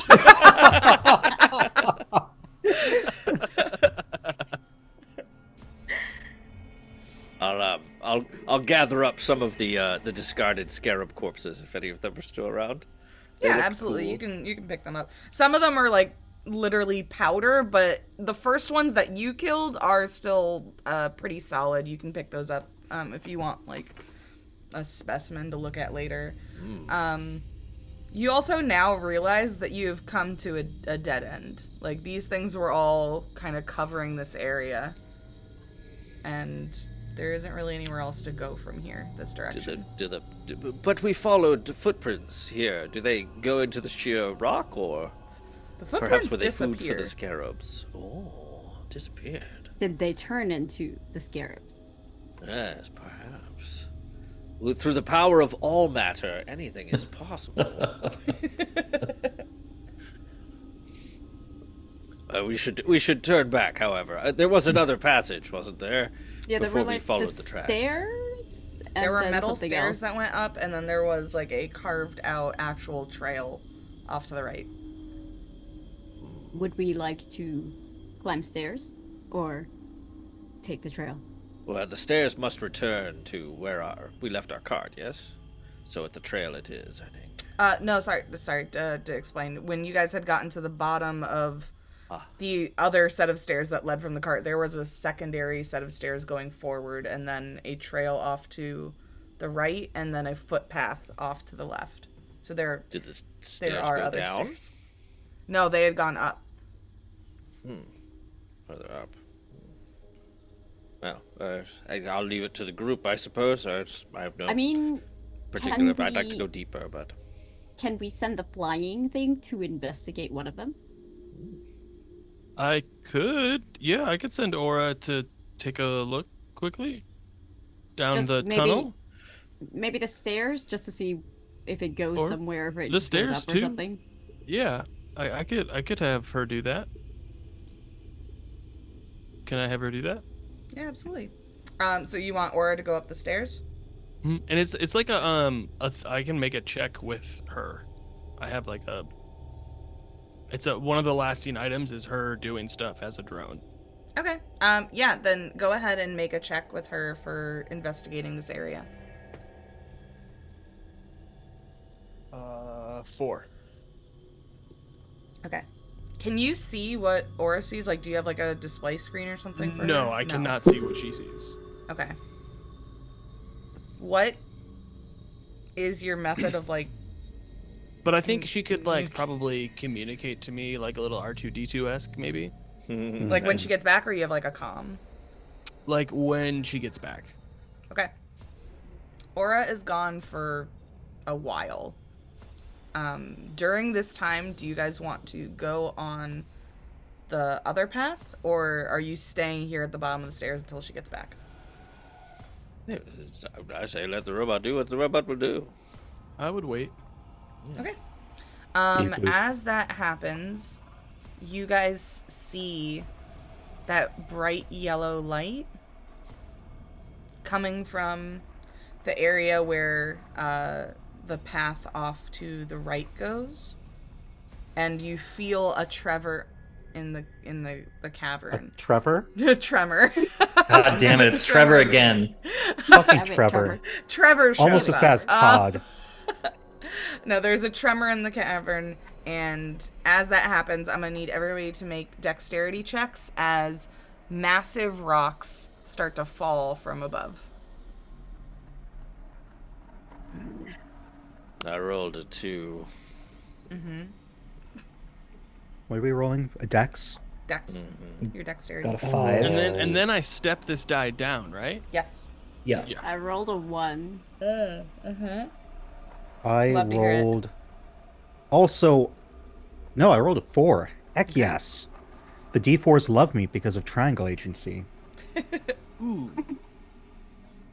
If I see one of our team members maybe struggling to dodge said falling rocks, I got a 5. Would that allow me to use an ability to try to save my team member from the impending doom? With a 5. I greatly yeah. succeed. I'll allow that because that's a yes and. So if you want to also try and save someone, who are you saving? Are you saving Maldor or Rarmar? absolutely, I think Maldor, because that was the first bad result that I heard. And I think you see I've lived you a see long and fulfilling life. It's okay. Let me be crushed by the stones. it's the way he'd want to go. You see like a burst of feathers. Grimnir wears like a kind of a half like cape that has it's made of like looks like feathers. You see just a puff of feathers, and I disappears and grabs Maldor, and then disappears again and appears back outside of this immediate danger, maybe along that like pathway that we were seeing the glow down. Just to clarify though, Lyssa, you got a 1, right? Yes. Okay, I will get to that in a second. So as these rocks come colliding down, Lemon, you are able to dodge out of the way. Marzor, you also dodge out of the way, are able to like jump. You guys get scruffed up but not injured. Grimnir is able to save Maldor in this like flash of teleportation, and Rarmar, unfortunately, as you look up to lay, a boulder comes toppling on top of you. You try to dodge out of the way, but your left ankle gets hit pretty dang hard. You're going to take 1 resilience damage. Yes, what are that's you excellent. at right now, resilience-wise? 3. I have 3 resilience remaining. Good to know. Maldor, as you are saved, something hitches on your beard, though, as that is ripped from you and you are teleported away. So, Grimnir, as you come back and teleport back to where you were before with Maldor safely tucked in your arms, you look down to see a beardless Maldor. I just also love the idea that this horrible thing of rocks just came down, and everybody else just sees the poof of feathers, and then just Maldor's beard crushed underneath the stone. No, I look down and I see Maldor beardless, and I'm like, damn, that's metal. Fully, maybe phased inside, but exterior unfazed. Just damn. Wait, I just need to know this, like, for me personally. Does Grimnir think that this dwarf just had their entire beard ripped off, and just there's no reddening, there's no blood, there's no nothing, it just clean cut? Yeah, just in like there's that moment in his head, like when you see something happen to somebody and it gives you that like ooh, like oh god, that creepy crawly, like oh my god, that just happened, Yeah. like horrible feeling, but all you see on the outside is like damn, it's metal. I shouldn't have been drinking But he when you said that. puts Maldor down and says, "You right? Your beard's gone." Yeah, Maldor starts freaking out that like, oh my god, my beard is gone, my beard is gone, my face is beardless. Yeah, same. I feel the same way. Stone. Lemon's just keeping his mouth shut about the beard. For once. Yeah. It's like like if Lemon could blink, he would do the Lucille Blue thumb. Yeah. I only was injured in my ankle, but it appears to have taken part of your face, Maldor. Yeah, Maldor's like holding her face, going like, Yes, my dwarven beard is gone. It was ripped from my face. There's nothing suspicious about that. These kinds of accidents are terrible, but they do happen. I've seen worse at my last job. What? Yeah, when I worked for Crimson Biotech, those humans, man, they did some crazy stuff. Oh man, humans are crazy, man. Yeah, I never understood. They they act so quick and rashly. Maybe that's why they don't live so long. They keep technology in their bathrooms that will just take your beard right off. Ghastly. Barbaric. Eric. And then Maldor would like to do the most dwarven thing she is able to do do, which is to heal herself. Amazing. And regenerate 2 resilience at the cost of 1 step. I don't know where I'm removing the 1 step, but anywhere? I assume you can take it from anywhere. So Okay. Either willpower or dexterity. Maybe you can take it from an item? I don't know. I'd allow it. Okay. Well, you heal yourself up? But that doesn't fix the beard situation. It doesn't fix the beard, Okay, but as she long as feels you better know. about herself. It's Okay. it's a very, very normal dwarven thing to do, is to just, like, turn slightly red. Because it says, like, fire flows through your veins mixed with blood, yeah, that's enables you to super heal dwarven. yourself. Yes. So, So super normal. dwarven thing, she just Suddenly kind of glowing autumnal orange. Yeah, literally. Thank you. All of you see Maldor glow the same yellow y'all have been following this entire time. Huh. Oh, that's so That's not completely weird. unexpected. Oh, Are you allergic to beer or something? I No, hear but that like, happens sometimes. yes, it was the beer, and also my beard is gone. So, like, you know, that does weird things to a body. True. Right. Yes, Like I yes, said, yes, I've seen heard that. weirder and worse at the human corp.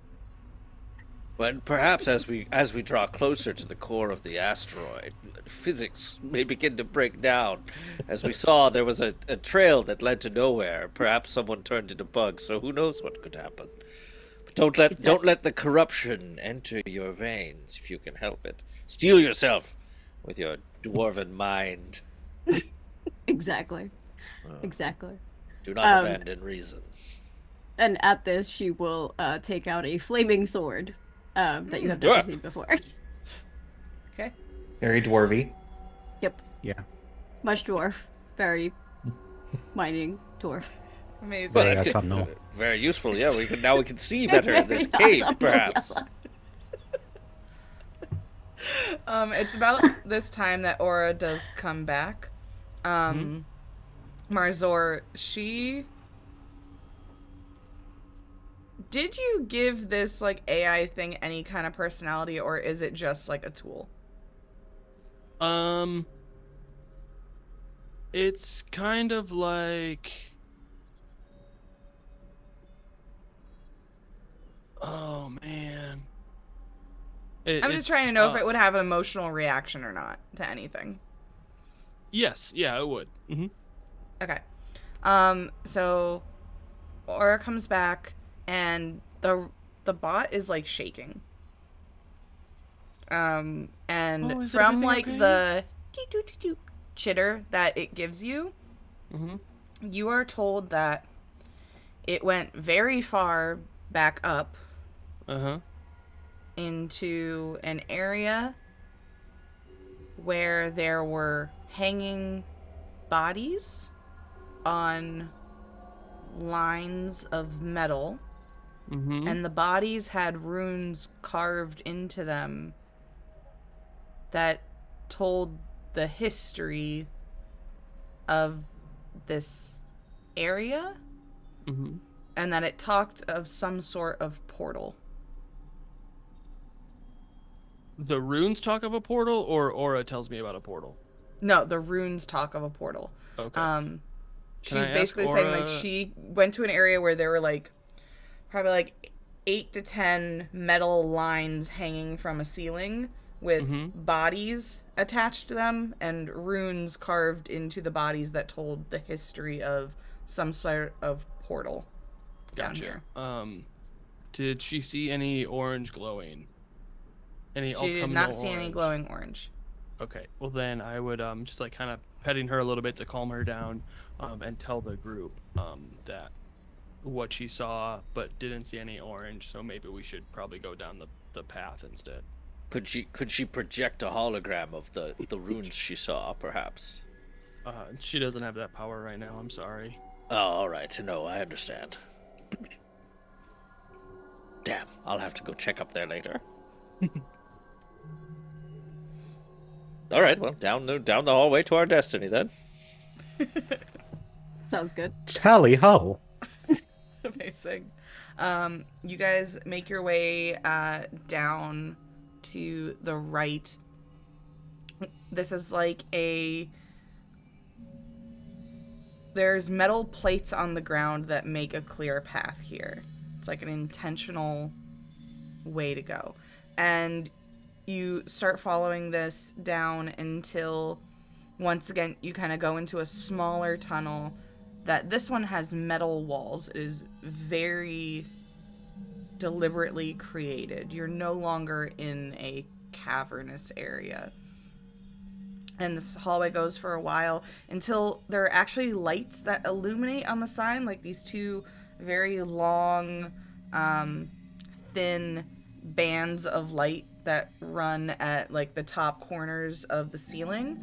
And after a couple minutes of walking down this way, you notice that these aren't actually lights. It's like incisions in the wall where there's magma running, and it's too far away to like actually seep into where you are, but it's like there enough to have the red glow that illuminates this tunnel.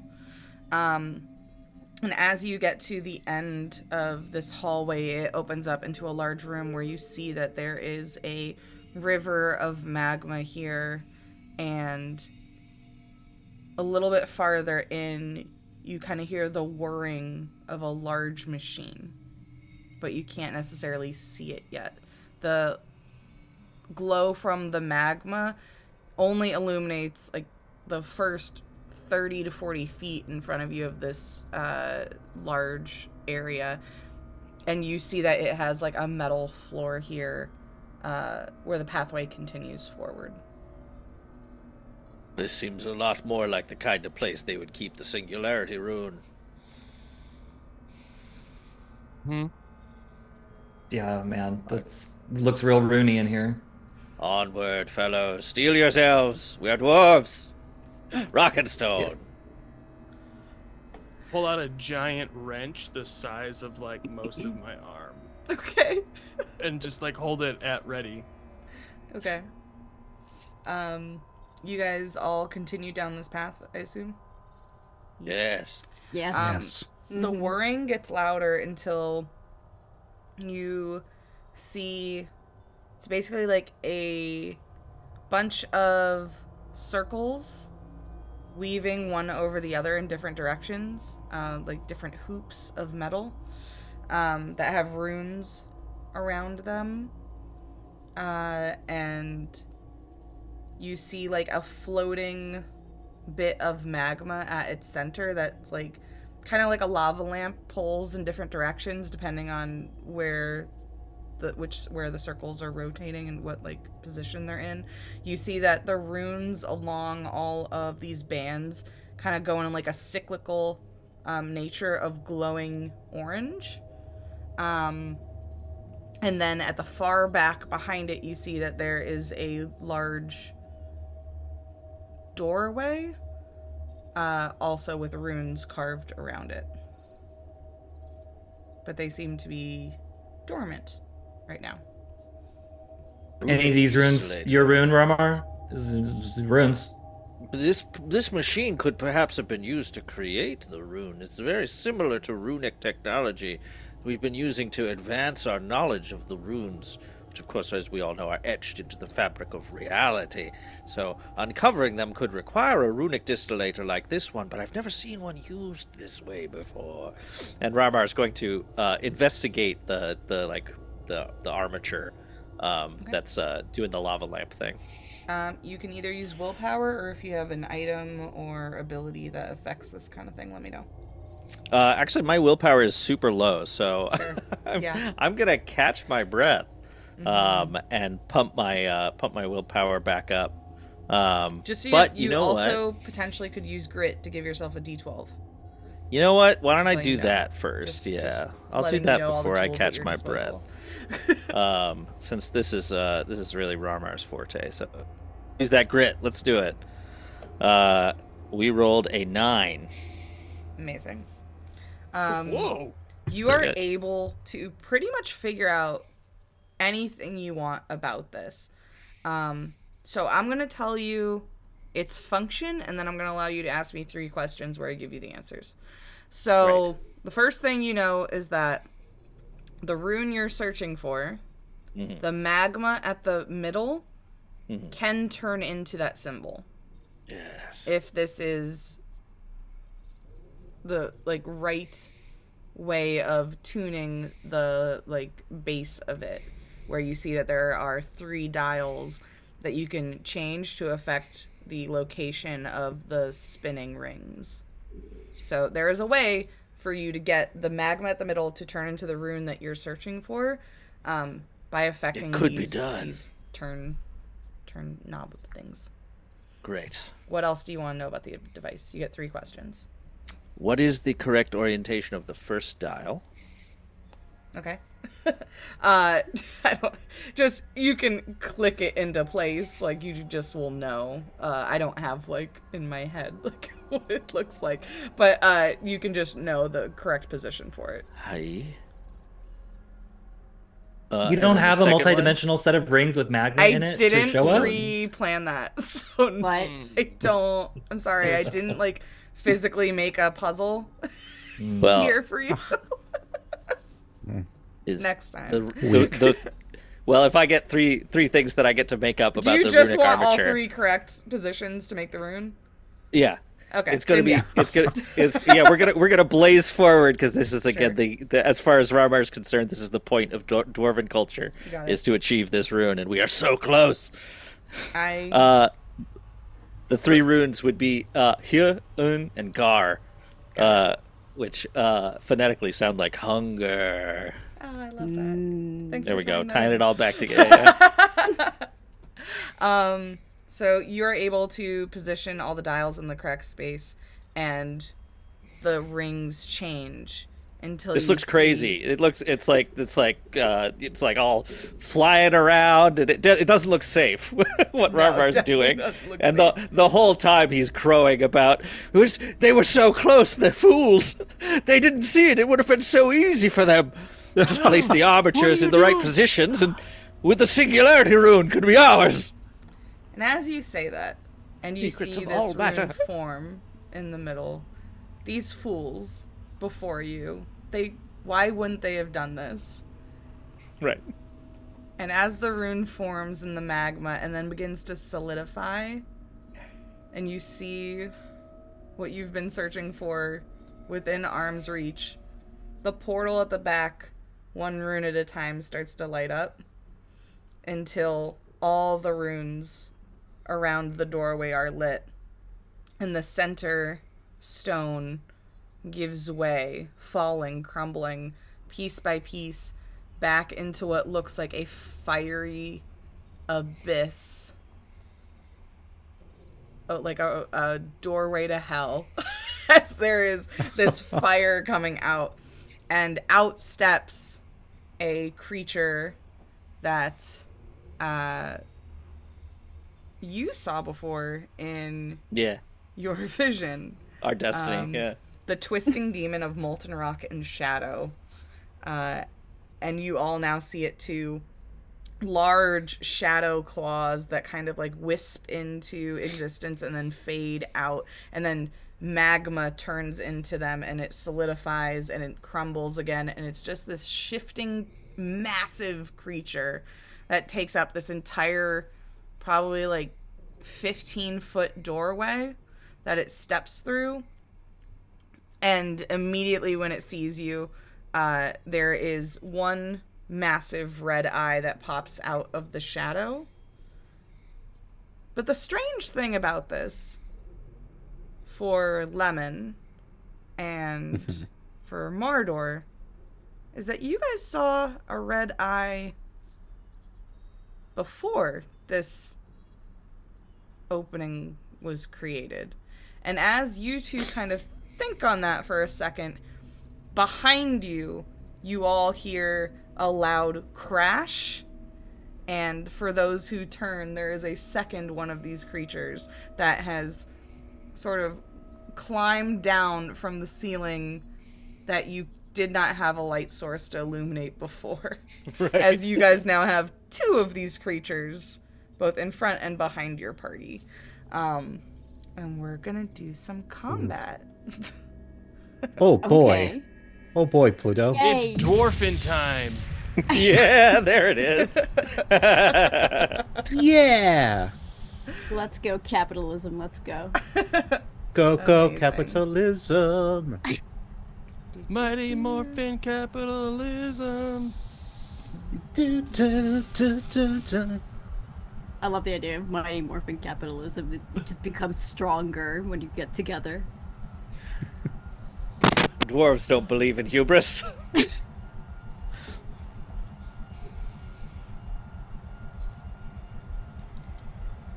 I have this image of these two demons stepping out and us realizing like, oh crap, we gotta fight, and Grim pushing on his walk dwarf on his hip, and just screamo music just starts blasting from like a speaker in his cloak. Oh, amazing! Yeah. Metal. This is Okay. metal. I can't find anywhere where it tells me how we determine turns, but so I think you could probably do like the way I've seen it done with Stoneburner before is doing like the enemy's turn and then the party's turn, okay. and then it's kind of just loose. Yeah. All right. We just kind of popcorn all go, and then you go, and then. Sounds good. Somebody make a dexterity roll. It's not going to take your step down. I just want to see if the party's going to go first or my guys are going to go first. I was gonna offer to do it, but my dex is down to 4, so So Yeah, is mine. same. So is mine.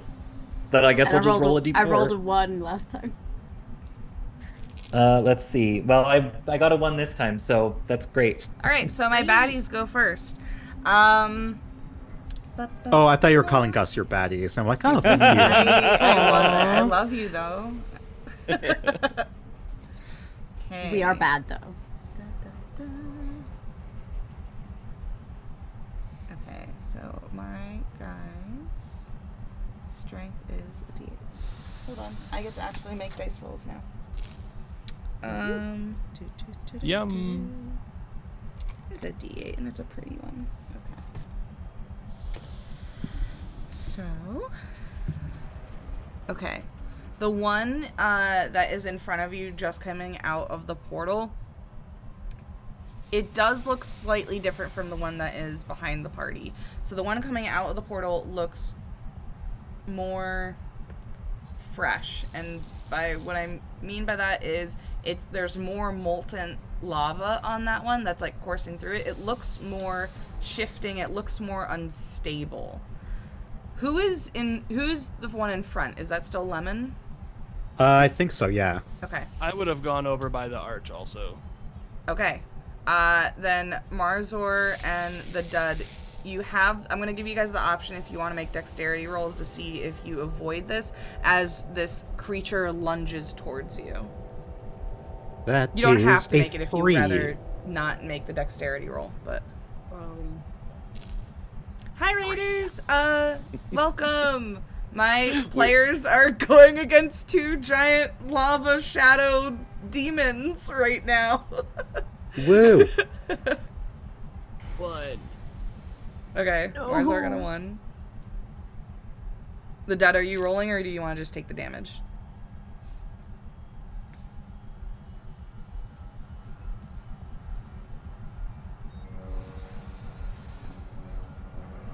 The what? Mika, do you want to roll or do you want to take the damage? You can roll dexterity. Oh, I option. rolled. I got a 3. Okay. Yeah. Then as this thing swipes towards you, you see that its arm is like shifting in and out of existence, and then it's also simultaneously like shifting in and out of being magma versus like volcanic rock. It just has like a lot of temporal energy that's messing with it right now as it just transferred from this other plane to this one, and it swipes across, and as it goes past the Dud, that's at a moment where it shifted out of existence, and Lemon, you just feel like smoke go past you, but unfortunately it does like crash into Marzor and just topples over you. You are knocked down into the ground and burned on your back for for 3 resilience. For both of us, or just? No, it's shifted through you. You didn't Okay, get hit by it. cool. It only hit Marzor. Because I only have 4 resilience left. Marzor, didn't how roll are very you? How are high. you doing on resilience? Me? Yeah. I got 4 left. I'm Okay, you're good. You're good. Okay. Next one, the one behind you guys, the more solid-looking one. This one is less shadow and more just volcanic rock with this one eye of moving magma, and that's going to attack the people who were in the back of the party. So that would have been Rarmar, or am I wrong? Yeah, I'm by the armature. If that's at the back of the party, then I'm at the back of the party. Yeah. Same. So this thing actually goes to attack you, and I'm going to let you decide. If you get hit, you take the damage. If you want to dive out of the way, the machine is going to take the damage, and that rune could be lost forever. Then I'll defend it with my life. All right. Nothing matters more than the rune. As this thing comes crashing towards you, it rolled low, so it's going to hit you, but in the moment that it makes contact, you are able to do something to get a battle advantage over it. So what are you doing as it collides into you to get some sort of advantage on it? I'm seizing the rune. So as it pushes me back to the rune I'm defending, which I grab in my hand. Okay. You grab this singularity rune, and it's very warm because it was a couple moments ago molten lava, but you are able to grab it, and the rune actually, once you make contact with it, it goes from being this physical thing into more of a 2D rendering, and as you make physical contact with it, you grab it with your hand, it actually sears into your hand and then crumbles. But the rune that you've been after is now essentially burned into your hand. I have it. Good. And we're gonna say that this is gonna act as a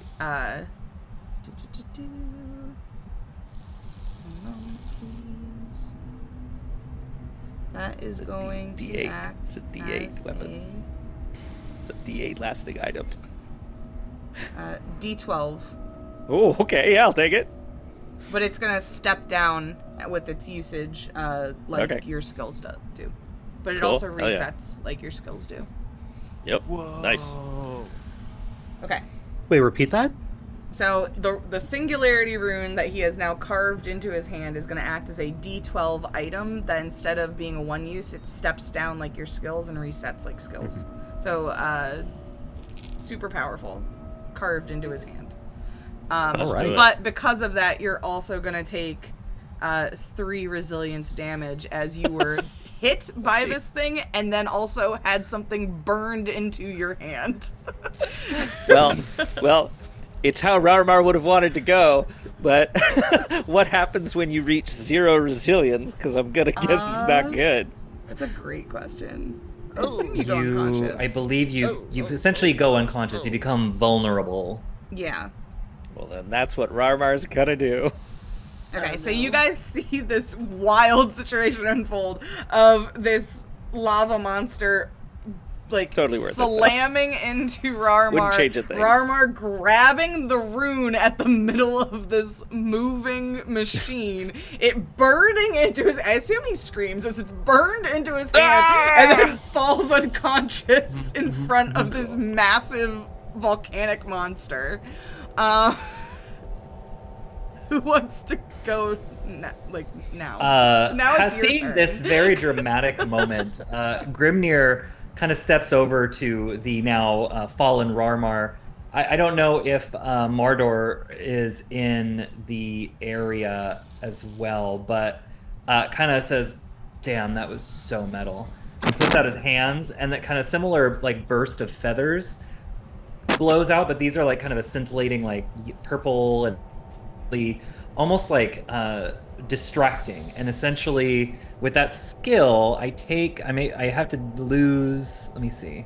This is called Feather Burst. I don't have to lose any steps. I can only use it once per combat, but enemies are unable to target me or anyone within arm's length of me for the next round, essentially. Nice. So it's kind of this burst of like obscuring Extremely good light. for this situation. Yeah. So I don't know. And he says, still very monotone. I don't know if we can do anything for Rarmar, but now's a great time. Okay, so in my mind right now, the way that we're kind of laid out is that over near the entrance we have the entrance to hell. There's the Dud and Marzor who are interacting with this shifting creature, and then we have Rarmar, who's passed out in front of the machine. We'll say that's like back and off to the left a little bit, and then sort of diagonally between those two locations is Maldor and Grimnir. Does that sound about right to everybody? Yeah. Okay. So then the person that you're protecting right now with your ability is Maldor. Yeah, I step over to the machine with Maldor and pop this little bubble of protection, essentially. Okay, if you're moving over to the machine, then you're also getting Grimnir, Rarmar in your protection bubble, his Yes. passed out body. Okay, great. Yes. So the three of you are to stop him protected from being messed with. being attacked right now. Perfect. Okay. Who else would like to go for the group? Go. Oh, you can go before me. You go. I went first last time. Your turn. Oh, okay. I have a thing that may or may not do a thing. I love that for you. What is a very it? dwarven thing, I'm sure. A very dwarven. So, really digging into my dwarven roots. Yeah, of course. As a full dwarf with a missing beard, that I'm very, very sad about because I'm very insecure about that. I am going to speak the very dwarven language. The very dwarven language that none of the other dwarves understand. If I'm reading this correct. Yep. Cool. So I'm going to. Yeah, so the one in front of me, because there's one demon, which is the one that's fully corporeal. Yes. I am going to command said demon, I assume demon, to fight the other demon. I love this. Okay. Please tell me your exact ability with this. So it's called command. Oh. You speak the demon language, commanding obedience to a demon in front of you. They will obey your order unless it involves an immediate danger to their safety. So Okay. And then I have to roll a d10 to discover the demon's reaction. If I roll real low, they just either do what I say or they just hit me, basically. Great. All right, give me that D10 roll. It's gonna be real important. Yes. Okay, D10. I have D10s. Yes, that is a D8. That's a D10. Okay. I can do this. Do the thing.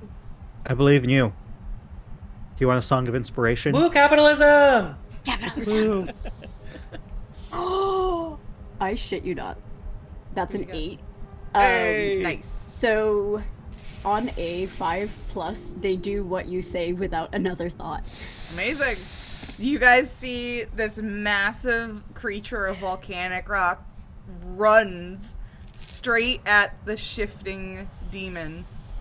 And it, as more corporeal than the other one, it has a strength advantage as it wraps its arms around it, and they both go crashing back into the portal behind.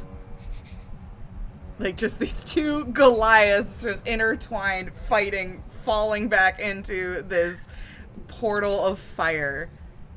but the portal is still open. Seems like a really great time to have somebody up who has a singularity rune in their hand. Could That'd be really helpful. Do we know how to heal? Yeah, could I use a couple? All right, I got an idea. Can I combine the library? We can go to a flashback where we study the type of demon to reveal its greatest weakness. I love that. Combine that with Yeah.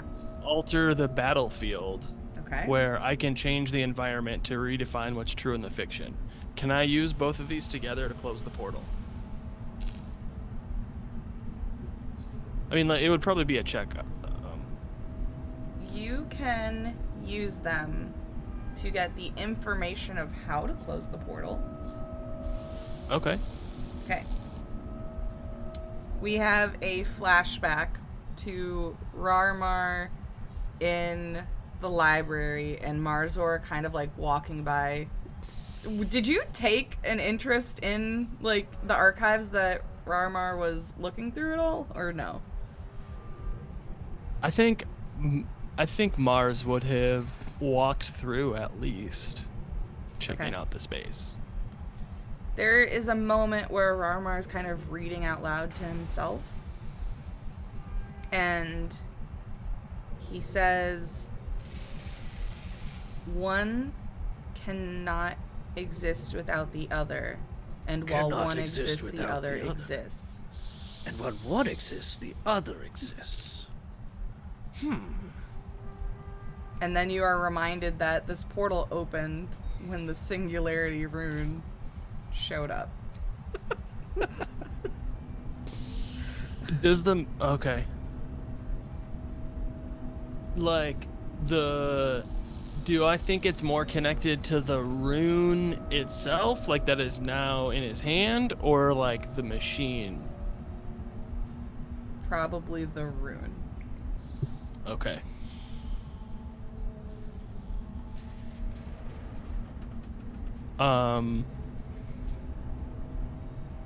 I yell to my friends, hey, I think we gotta get rid of that rune if we want to close this portal.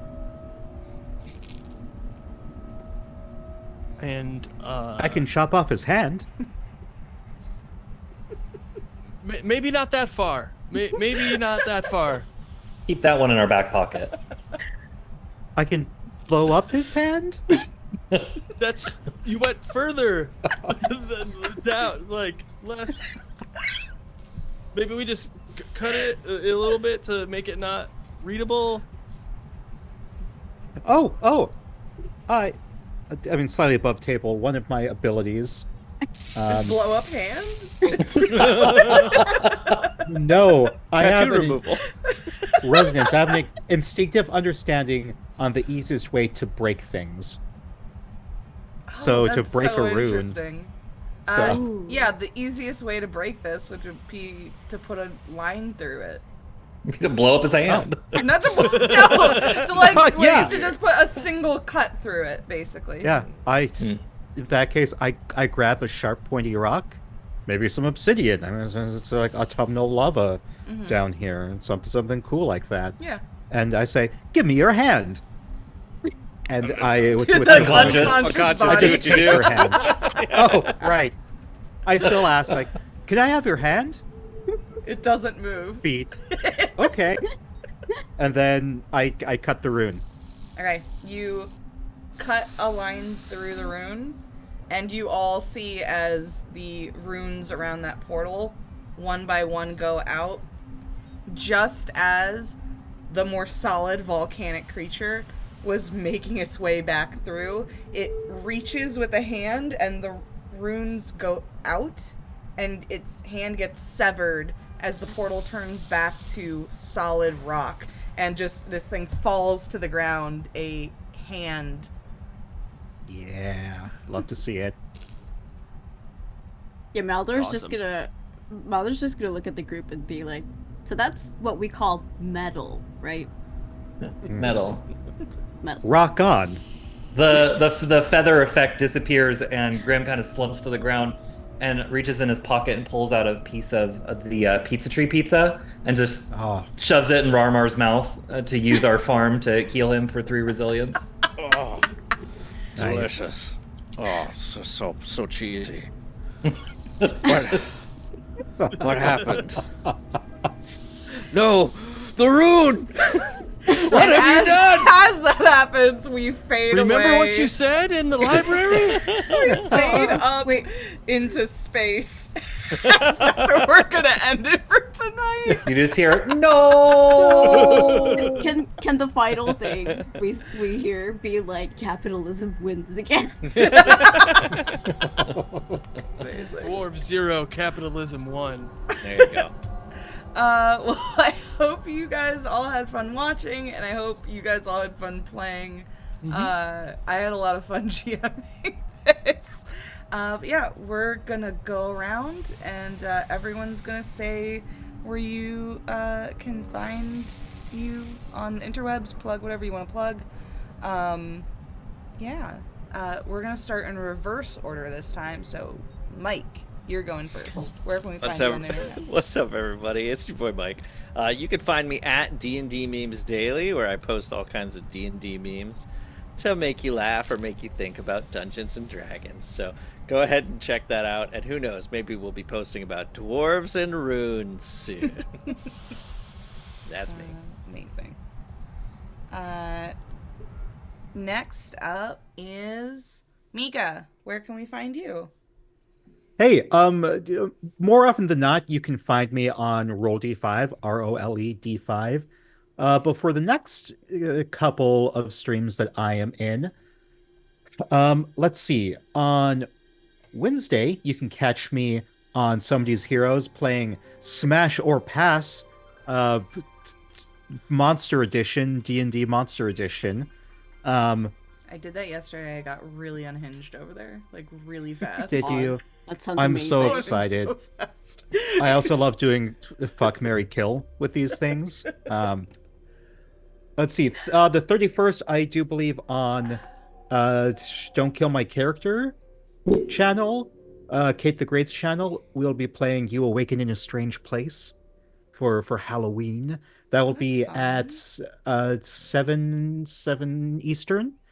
And then Saturday, the 2nd, I will be on Tales of Initiative for their special Extra Life game. We'll be playing Monster of the Week, 7 p.m. Eastern. Yeah. Nice. Luke, where can everybody find you? Yeah, you can find me pretty much everywhere at Grey Castle Press, or you can head to my website at greycastlepress.com, where I'm creating creative tools for creative people. You can check out my games and the other things I'm making. Nice. Lyssa, where can we find you? I am a co-host at the Slovenly Trolls podcast, where we yell about the problematic history of Dungeons and Dragons. So that sounds like your thing. I yell about that a lot. That's me. Hi. And finally, Craig, where can we find you? Hi, I'm Craig. You can find me pretty much everywhere as Craig of Inspiration. You can check out my blog at pointsofinspiration.com. And tomorrow, I'll be over on the Talking XP channel playing some Candela Obscura. Yee. I just finished the overlays for that today, and they're Nice. kind of nuts. They're kind of nuts. So excited. I'm so excited. The last one was so fun. Yeah, it's gonna be a good one. This one is way different vibes, but I think kind of creepier. Good for Halloween. And hi everybody, I'm Jenel, or Boss Jellybean. This is my channel, so I think you know who I am. Maybe you don't. I don't know. It could be your first time here. What do I have coming up? Lots of Castleton recordings, but I don't think the first episode of that is airing until November 9th now, I think. In 2 weeks. Yes? Yes. Yeah. Yes. Oh wait, no, if it's 2 weeks, I'll- then the 16th. I don't know, I'll ask AJ later. So Yeah. it's You can the catch me 9th there or the too. 16th of November. I will also Castleton be there. Part 2 is Same. airing. Then on this channel, we are doing. I'm recording that then, so that means it's going to actually air on that day. So on next Monday, November 4th, we are going to be airing our first episode of Cyberpunk Mythology, and it's going to be a world-building episode. So the world that our players are going to be exploring is going to be built in that stream. So that's going to be fun. So they have a chance to shape what they're going to be dying in. Maybe, I don't know, we'll see. That's so cool, though. Yeah, and that's going to be a lot of fun. So tune in to that. And that's all I got. Have a good night. Bye. Good night, everybody. Bye. Good night, everyone. Bye.